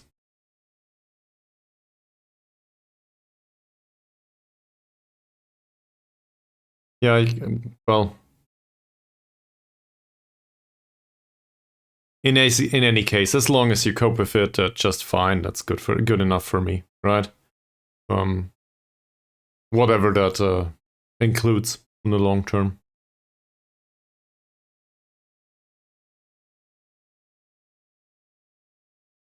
Okay, so I kind of forget about Football Manager most of the time. That's not good. That's what I'm here to do anyway. So we will play some Mantri because Tabuni is a bit exhausted.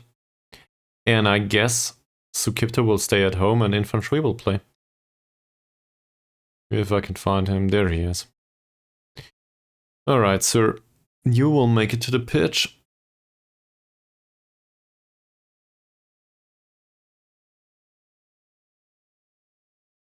He's on the transfer bid by us.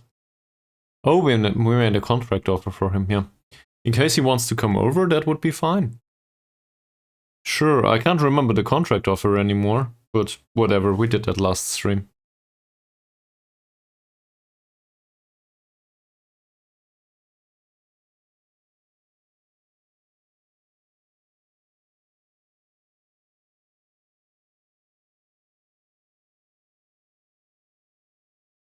And he needs to close down less. Where is it? There.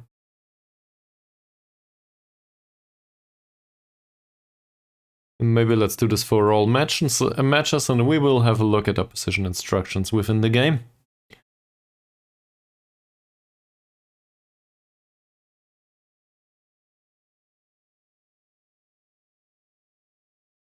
Given the ADHD topic, I knew, for example, somebody in school that had a very extreme case of this, and he barely coped with it, well, including medication.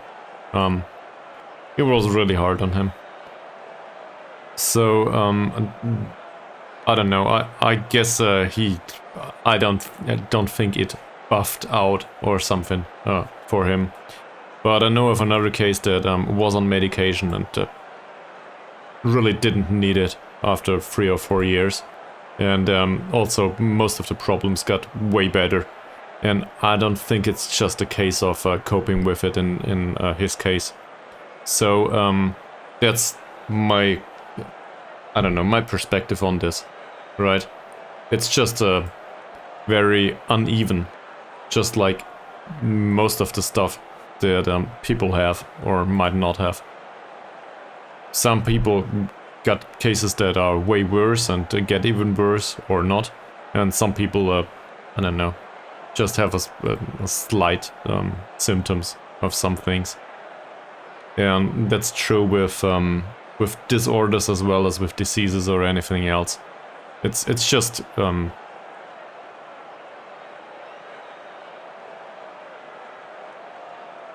yeah, usually I'm one with the scientific facts, but the scientific facts usually state that there's a heterogeneity to most things in life. So it's not like there's one drawer and you can put everybody that has the flag of some sort of a disorder in there and treat them all the same. Because they are not. They have very different needs. And whatever works for you is... I hope you find a way that works for you and that is fine for you, just like everyone else. I see. Well, okay, we need revenge here, Right, let's get back to topic. Okay. And then we will encourage them, because this is a home match, and I don't know. I don't want to ease the pressure against the 13th in the league. I don't want to put too much pressure on them either. We are the underdogs, everlasting.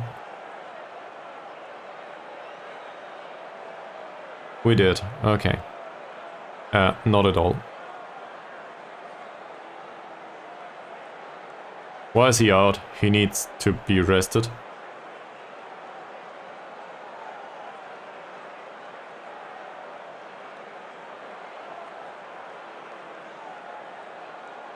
I really don't care about their form, I wasn't aware of that, but sure.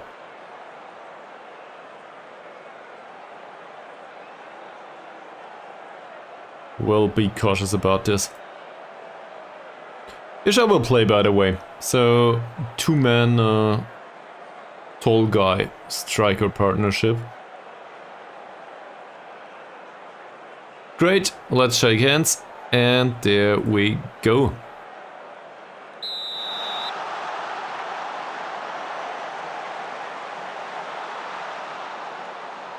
Vastly different squad today.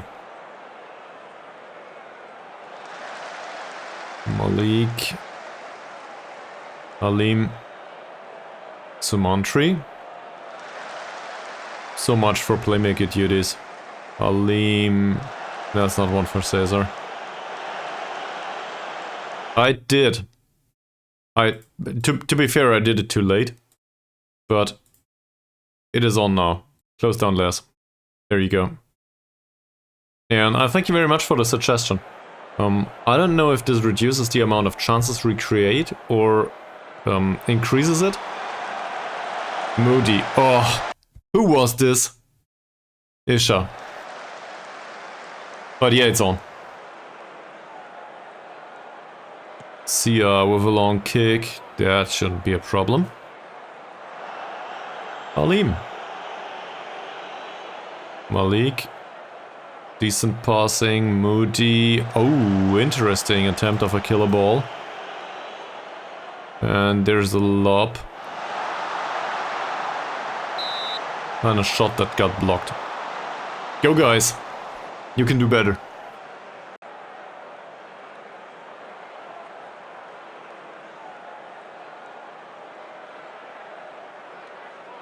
Akmal. Halim for yet another corner. Look at this. To be fair, our defensive corner setup didn't yield much in terms of counter-attacking opportunities so far.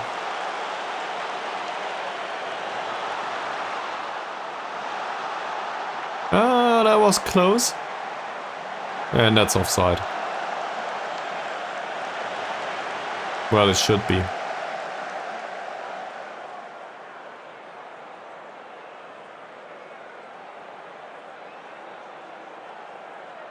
So far, not many chances created. Let's have a look at your position and see if there's instructions to be included. His jumping reach is shit. Dribbling's good, finishing's good, off the ball movement's good, acceleration and pace is fine. Yeah, it's a pacey one and I don't know what to do about it. His finishing is decent. Same here, pacey striker more or less.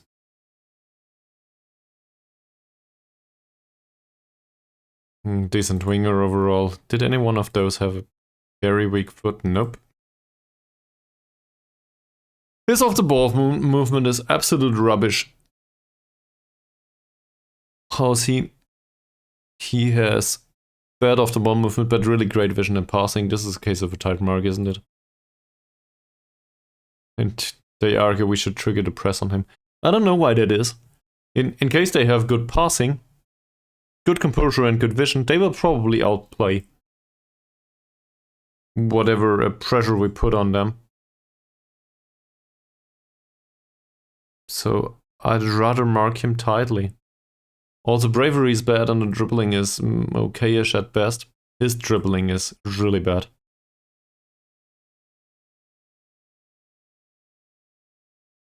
We'll go with hard tackling on him, even though that might not work due to the strength. Yusuf, jumping reach of 1 on the left defender. So this is our right winger. He's a bad jumper too. Saputra, this is slow. This is okay-ish from a pace perspective and also from a jumping and strength perspective. Positioning's a bit off. And Herman Maradika, well, what do you know? I don't know, a bit slow. That makes it, I would say, 3 out of 4 that are not that fast. So let's confirm this first. And we might realize that we got really pacey guys on the pitch. Isha's on the pitch though. Last time out we did have Moody and Ferdiancia too. Goalkeeper seems interesting too. Isha, that's a nice creative pass by Moody. Jorge César with a really bad finish. That should have been better. Sia takes a long kick. Yeah, maybe. You said fullbacks in particular. I think the slowest one of these though, that's a 9 and a 8. They are not really fast. The slowest one though is Putra in the middle. Maybe the left. Okay. You got a point. We'll do it like this. I really have a hard time determining what this does though. Let me elaborate for a second. Sometimes I feel like giving the ball to the playmaker still yields the result that the long killer balls get played down the wings. What do you mean by breaking FM?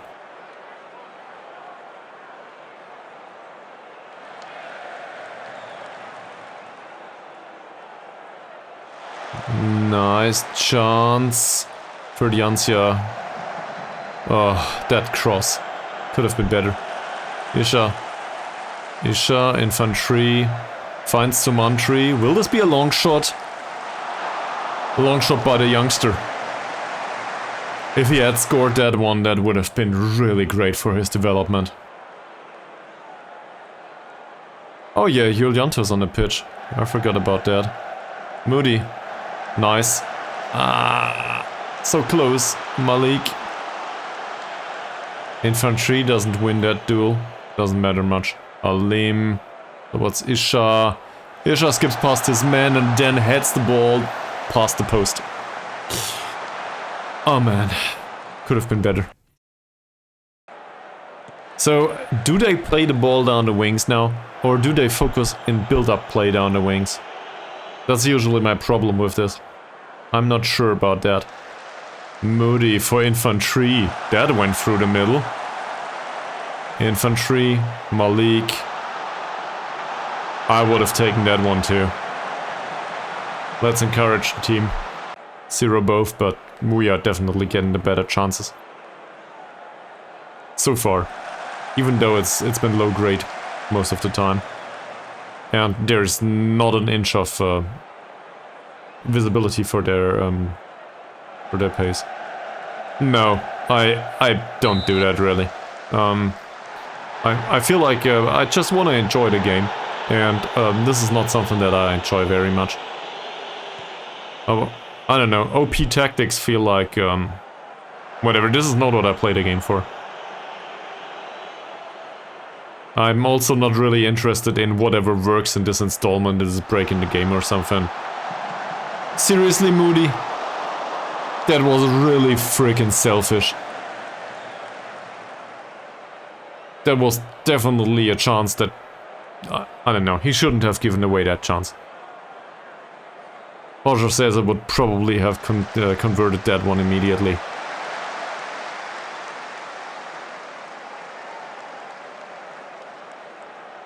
Makes me quite angry, actually.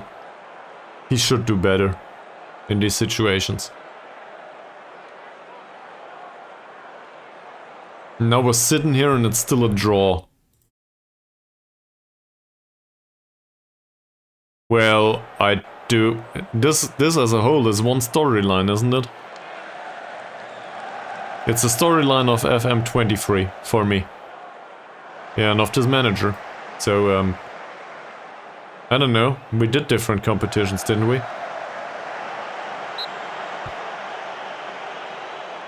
It's a role-playing game, basically. It's the story of Enzo Vrancic or whatever I named him.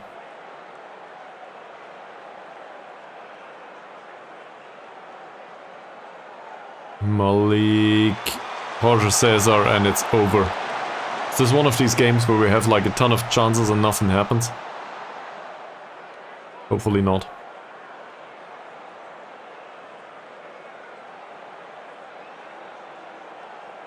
Yet another corner by Malik.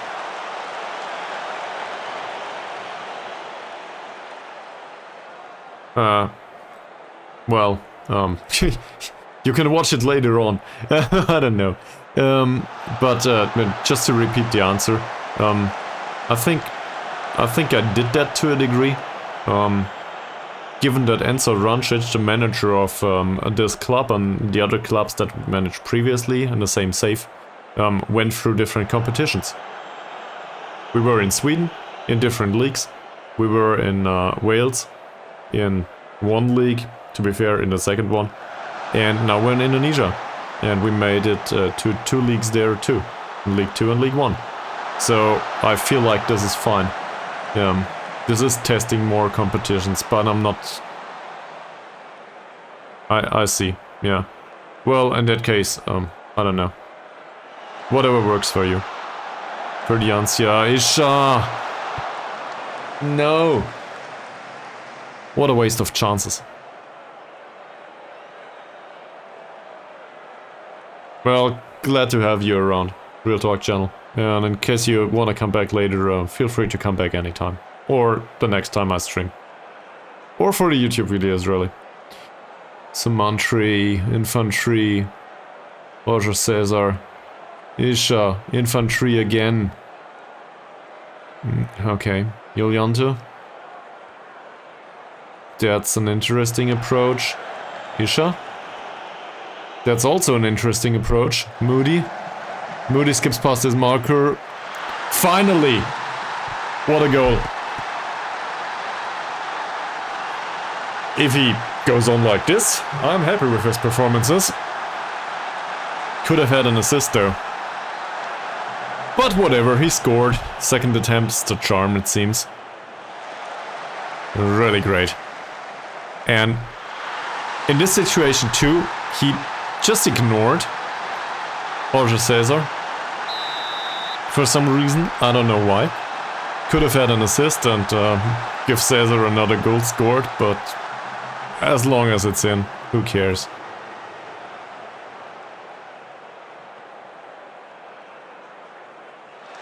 Ooh, Yulianto, interesting tackle.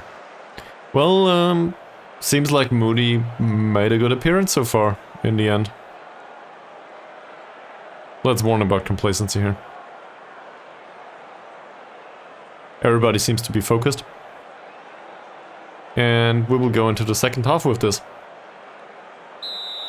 I'll praise him though. Being 1 goal up is fine.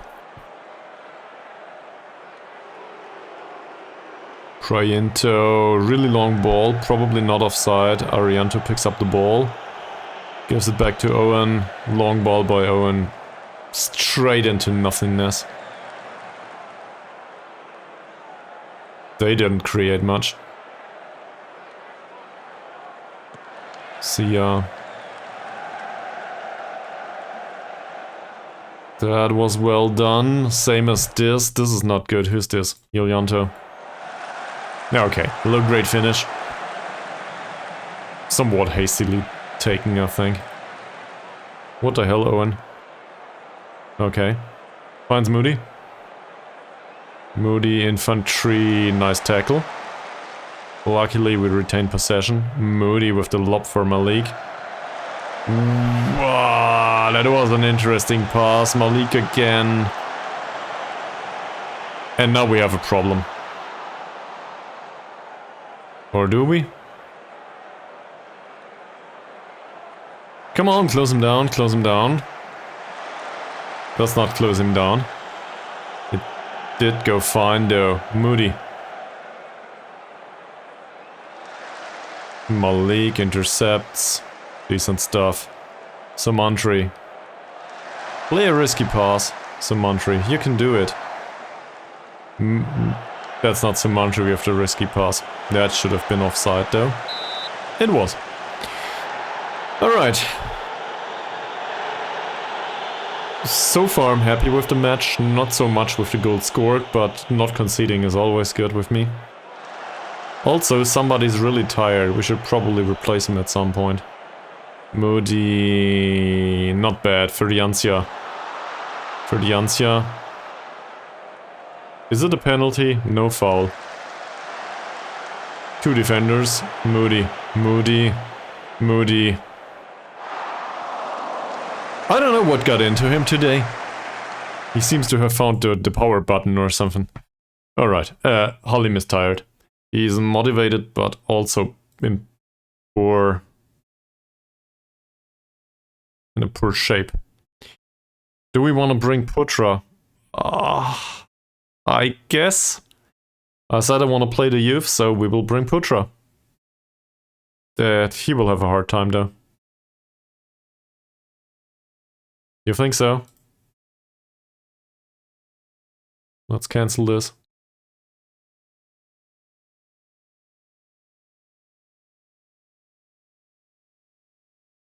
He's not doing that bad though. Well, Tabuni's under heavy match load. Let's not forget about that. We could bring Tabuni though for Halim. Anyway, he doesn't belong here. Yeah, exactly. And then put Tabuni to the front. And maybe Simantri as a ball-winning midfielder? No, he's shit at that. So leave it like this. Tabuni can play ball-winning midfielder. No, he can't. Forget about that. On the other hand, we have so much possession. Or at least we should have.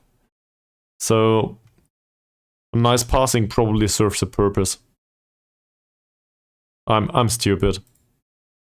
You know. There's an obvious choice for this. It's Abdullah actually.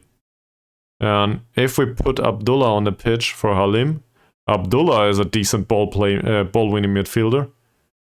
I mean, it's one of his core positions after all. Infantry can go back. He's been training for this anyway. That seems more reasonable, right? It also gives him some experience and some time on the pitch. With the rest of them, I will probably keep him on for now. So I kind of used your idea, but not the player. I hope that's fine with you. Akmal, infantry, decent. Hamdi, don't let him cross. He lets him cross. Please, Owen. Nice save. Pranata wouldn't have stood a chance. Will there be a long ball? There is a long kick for Jorge César. This might end up with Isha, or not. Because apparently he's still half asleep. So yeah. Might also been Saya, or I don't know. General knowledge, just in case I didn't mention it yet. There will not be a stream next week or the Monday after that. There might be a stream next weekend, depending on my schedule. Nice save by Owen. Due to job circumstances. I guess I agreed to that when signing the contract for my current job. Oh, Moody. Don't give away the ball like that. So, yeah. Sadly, I will not be able to stream on Monday or on Friday next week. But I might be able to do replacements in the weekend. I'm not sure yet. We gotta do that on a spontaneous basis. I will try to inform you in Discord though, once I have time. If that makes sense.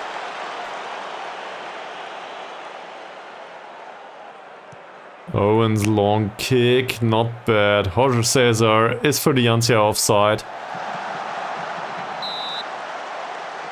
And I realize how annoying this is, but that's just the way my job is, you know. Sometimes I'm gone for a week or two.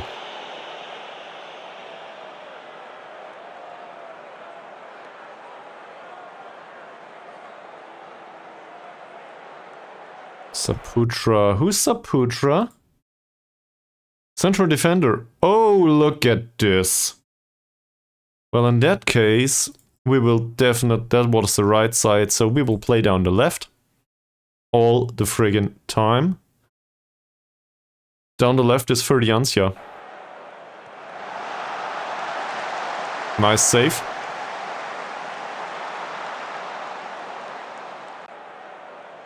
I saw. That's why I played on the left. And maybe we should bring on some an additional player on the left.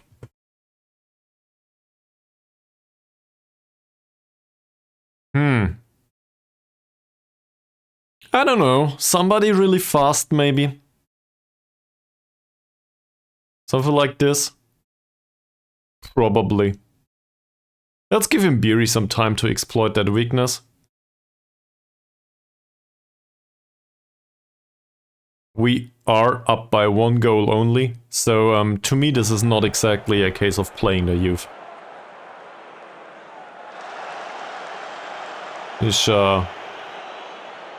Jorge César for Ferdiancia, last opportunity for him to make an impact. That's not an impact, man. Abdullah. Ferdiancia again. Come on, do it. The chance created was fantastic. Jorge César though. I don't know what happened to him. That's not my goal scorer anymore. Apparently he needs a game without a goal. Shall we take him off? Ah, dangerous. We concede. Arianto is not a good jumper. I guess we should have avoided giving them that opportunity prior to the cross. Let's have a look at this. It should have been intercepted here by Isha. Isha's not a defender though, so yeah. Hard time with that. There's the cross. I don't know. Do we need to? I guess that's the question. Do we need to? Because Do we need to win, is the question. To me. If we want to make it to the Champions League, sure. But we're trying to fight relegation, don't we? And so from that perspective, I'd rather take the point than losing the game. By giving them some space behind our defensive line. Also, I mean... Okay, they brought on somebody else. How's he doing? He's friggin' fast, so let's not focus on that wing anymore. Let's go through the middle instead, where somebody's exhausted and the other one's on a yellow card, right? So we will focus play through the middle. And I will also bring on somebody a bit faster, maybe in midfield. Can we do something there? Who's available? Is Sumardi fast? No, he is not. So I guess this is the fastest option we have available. We can switch these two, right? Playing him as an inverted winger, that seems reasonable. Support UD, that's a bit more defensive. And we just... In German there's a saying, I'm not sure if it's the same in English. It's basically two idiots, same idea. So yeah, in a kind way though. If that makes sense. And there's probably something similar in English. I just can't think of it right now. We could also bring Tabuni on for improved penetration. given that Sumantri had some time on the pitch. He's not really doing badly, but 17 minutes is probably enough. Did I mention that I love you, or at least your thoughts?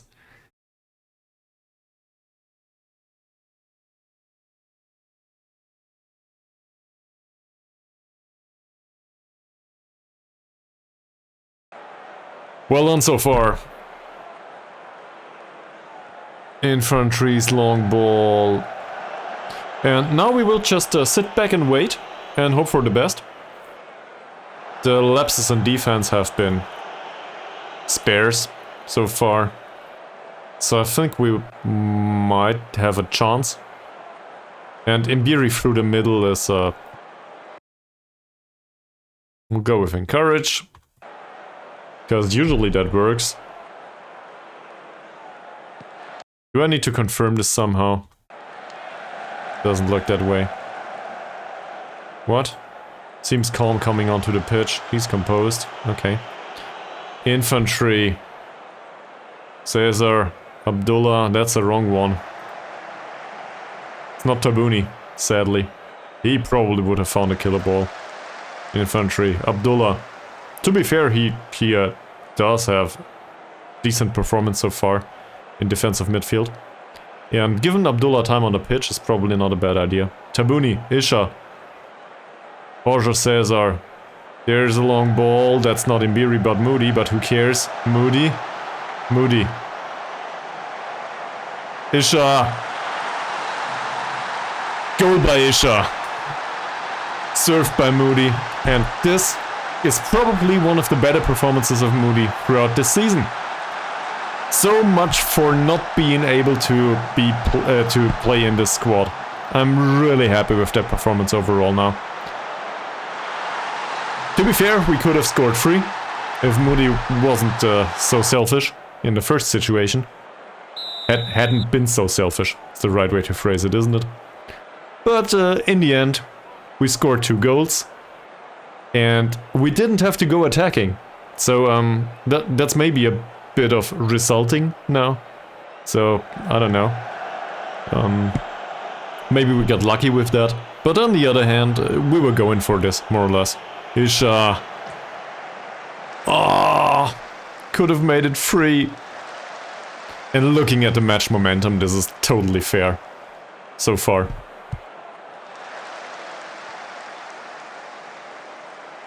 Don't give him the opportunity to score. Yulianto, it's offside anyway. I will also waste some time now. 8 minutes, yeah, wherever possible. That's fine. Well, let's just retain possession. Somebody got a yellow. Doesn't matter much, one of their midfielders.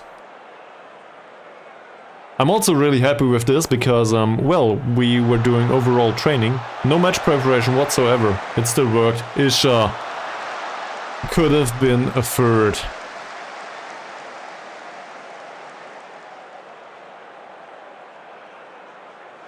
Oh, Moody, do your defense...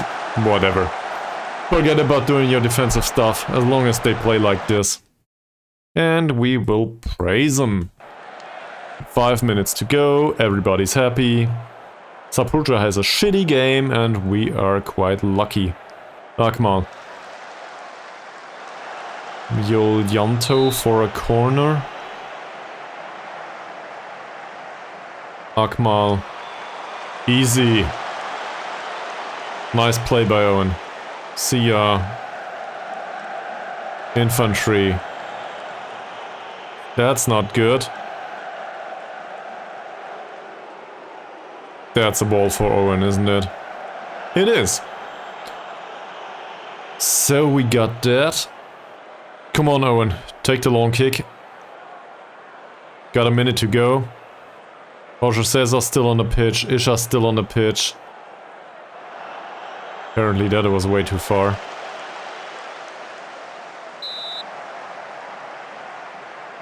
Handball. Okay. He would have beaten the defense otherwise, I think. Well, take your time. We got all the time in the world. 20 seconds to be more precise.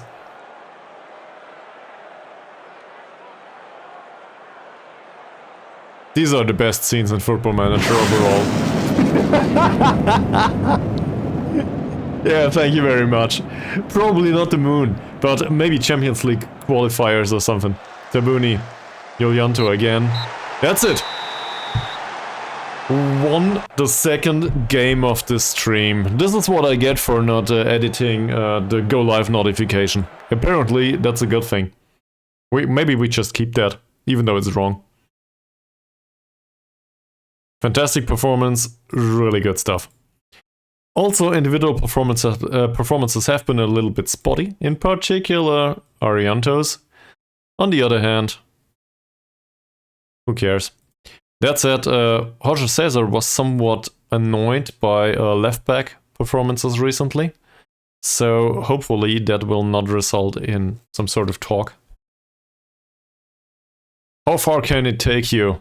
All the way to the moon. It is to the moon, right? Where's to the moon here?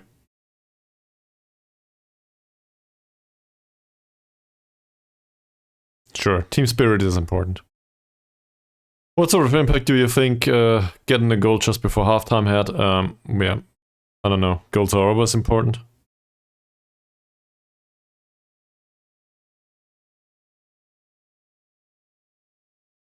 This is a great answer. For alienating the press, that is. They did recover from it though. So, I don't know. What does Vayan Isha's winner mean to the team? It means 3 points instead of 1. What a stupid question that is. We will ward off complacency. It was good. I expect more of this. 5 points to go. I'll stick to the plan though. If we make it to whatever that is. Is it Champions League qualifiers? Given that we are in Indonesia, Asian Champions League is there. The other spots are probably not Europa League though. It's, I don't know, Asia League maybe. What is it? It's Asian Champions League second preliminary round and Asian Champions League playoff and Asian Champions League group stage. Also slightly more money, which I would certainly appreciate. On the other hand, I will not spend another 50k to achieve another 12k here. So definitely not spending additional money to go up there. This, in fact, this gives me a tendency to go the other way. We are 5th. All they expect from us is not going down. Morale's good. We're in a good mood. Overall, this is good. And we can use this to shape the squad. Tabuni finally moved up to highly influential player. And Utama came back up, okay. Due to the amount of time he's been with the club. Yeah, that's fair. Okay, so this is the way it is. But captain and vice captain are up here. I'm okay with this. Also Jorge César. Well.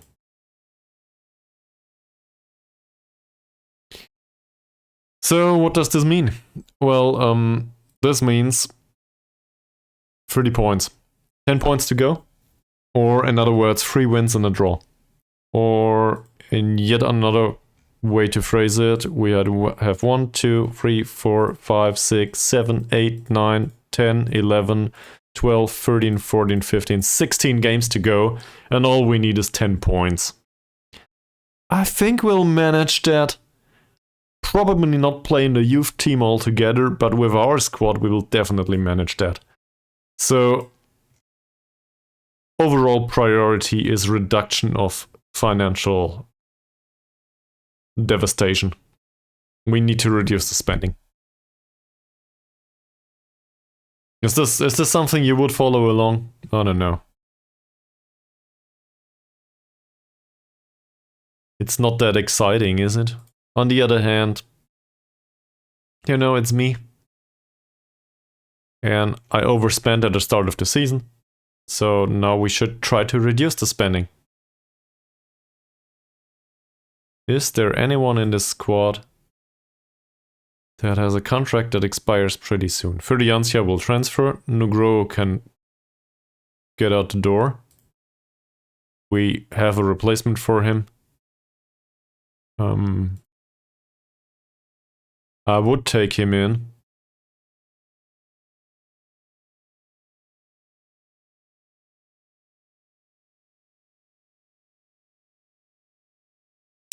I would take him in if he comes over for small money. We can sign him at the end of his contract. As a fringe player is probably fine, thank you very much.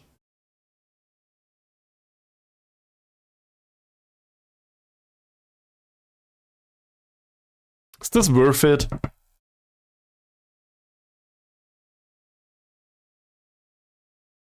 Taboon is definitely not to be debated.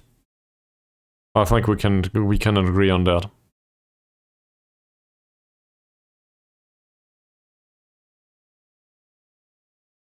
There's a DLP. Well, to be fair, Tabooni has the trait with the 1-2, so I'm not very fond of that. Nugroho, his off-the-ball movement is shit. And as a ball-winning midfielder, he doesn't serve, due to the strength. Balance is great, anticipation's good, composure decision-making is fine, off-the-ball movement's bad, as just mentioned. Positioning is a little bit better. Teamwork is way better. Vision is a bit lower. Technique is just fine. In comparison to Tabooni, he's even better at that. Passing's bad. And first touch's bad. So he's a playmaker that has more of a defensive focus, if that makes sense.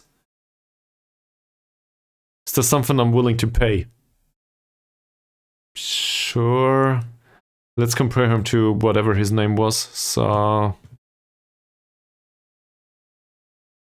Sumantri. That's the one. So in comparison to Sumantri, he's way better. I don't think there's a doubt about that. Sumantri definitely is a playmaker-ish material, but not great. So say 250 to 300 for Nugroho would be fine, right?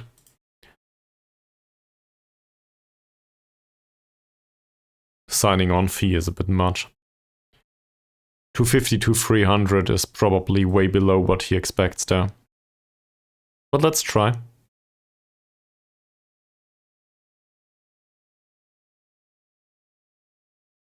Maybe we can get him on low wages for some reason.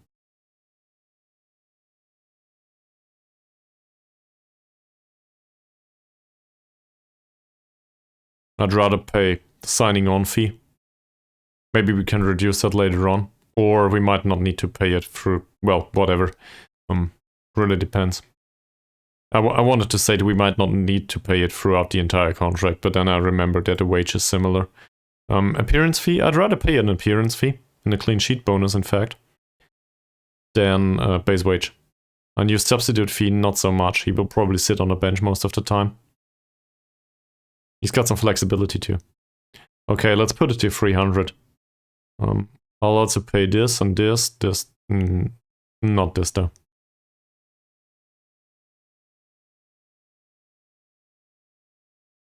Okay. Well, in that case, sir, I will pay you 60 for sitting on the bench. That's the maximum I'm willing to do though. And I will give you a goal bonus too, because you will not score anyway. Where is it? It's probably on the bonuses, right? Goal bonus and an assist bonus. I will put on...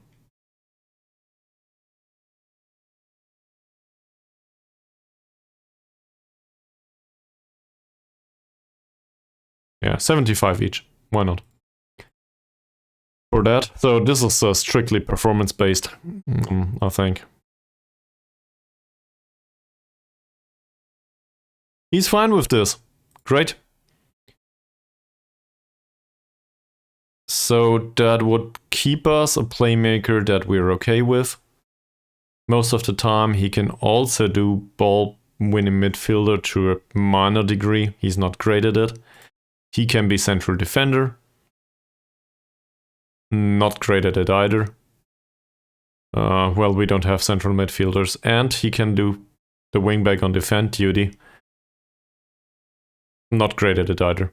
That said, that means that he has some potential to play at least. He's somewhat susceptible to injury, but for 300 euros a week, that's not the biggest risk ever. And now we can reduce all of that stuff. Or not. So what do you think of that deal? Is that reasonable? Is it unreasonable? Let me know. Let's reduce this. That's not possible either. So the base wage we don't need to try. Let's go with the signing on fee. That's just a waste of money, isn't it?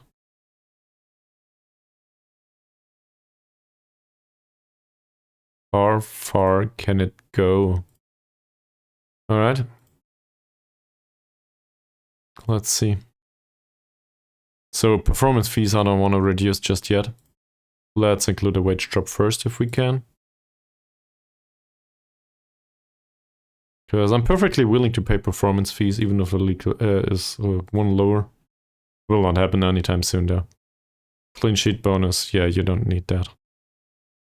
So let's get all of this down to 70 and now we will just go all around with this. Or not.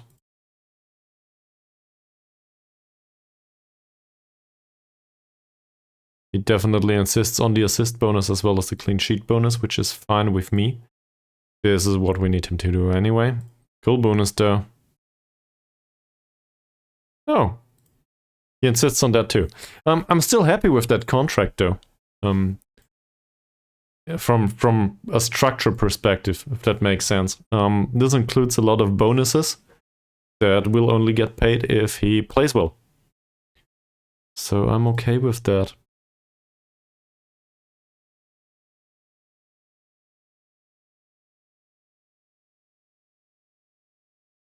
I would prefer to bring over...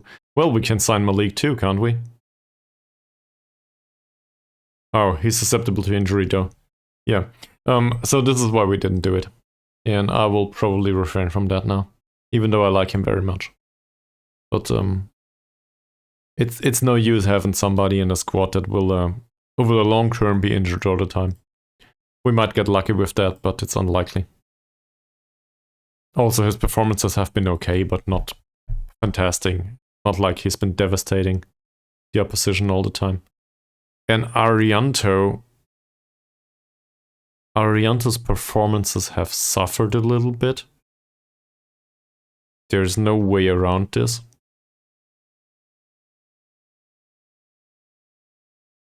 His development, though, is great overall. In particular, the off-the-ball movement improved a lot. That will continue to improve by itself. It's not my primary concern, though. The primary concern is the rest of it. The off-the-ball movement is a part of his skill set that is not really necessary as long as he does cover his defensive stuff. So the off-the-ball movement is some sort of addition to the skill set, I think. The other stuff, though, the physicals maybe too. As long as this gets better and better, he will be fine playing within this team and his performances will get better. Overall. That said, he'll get an official warning this time. Because he didn't play well. And the next match is against Arema, which are 4th. So our neighbors on the league right now. If we can defeat them, we can overtake them. Doesn't say much about the top 3, but we're good. Yeah, so much for that. Alright, it seems that everybody else watching this left us, so given that I'm damn exhausted, as you should be after a work week, I will probably end the stream a bit early today. There's a slight opportunity that I might do another short stream tomorrow or on Sunday. No promises though. There will not be a stream on Monday. There will not be a stream on Friday next week. There will not be a stream on Monday the week after that. There might be accidental streams on the weekends. I will put it on Twitch and also mention it on the Discord again. In case you watch this later on, thank you very much for watching the YouTube video. Or on Twitch, really. Special greetings to Mika Billion in case he watches this. And, yeah, I think that's about it. As always, thanks for watching. And I will see you all next time. Bye.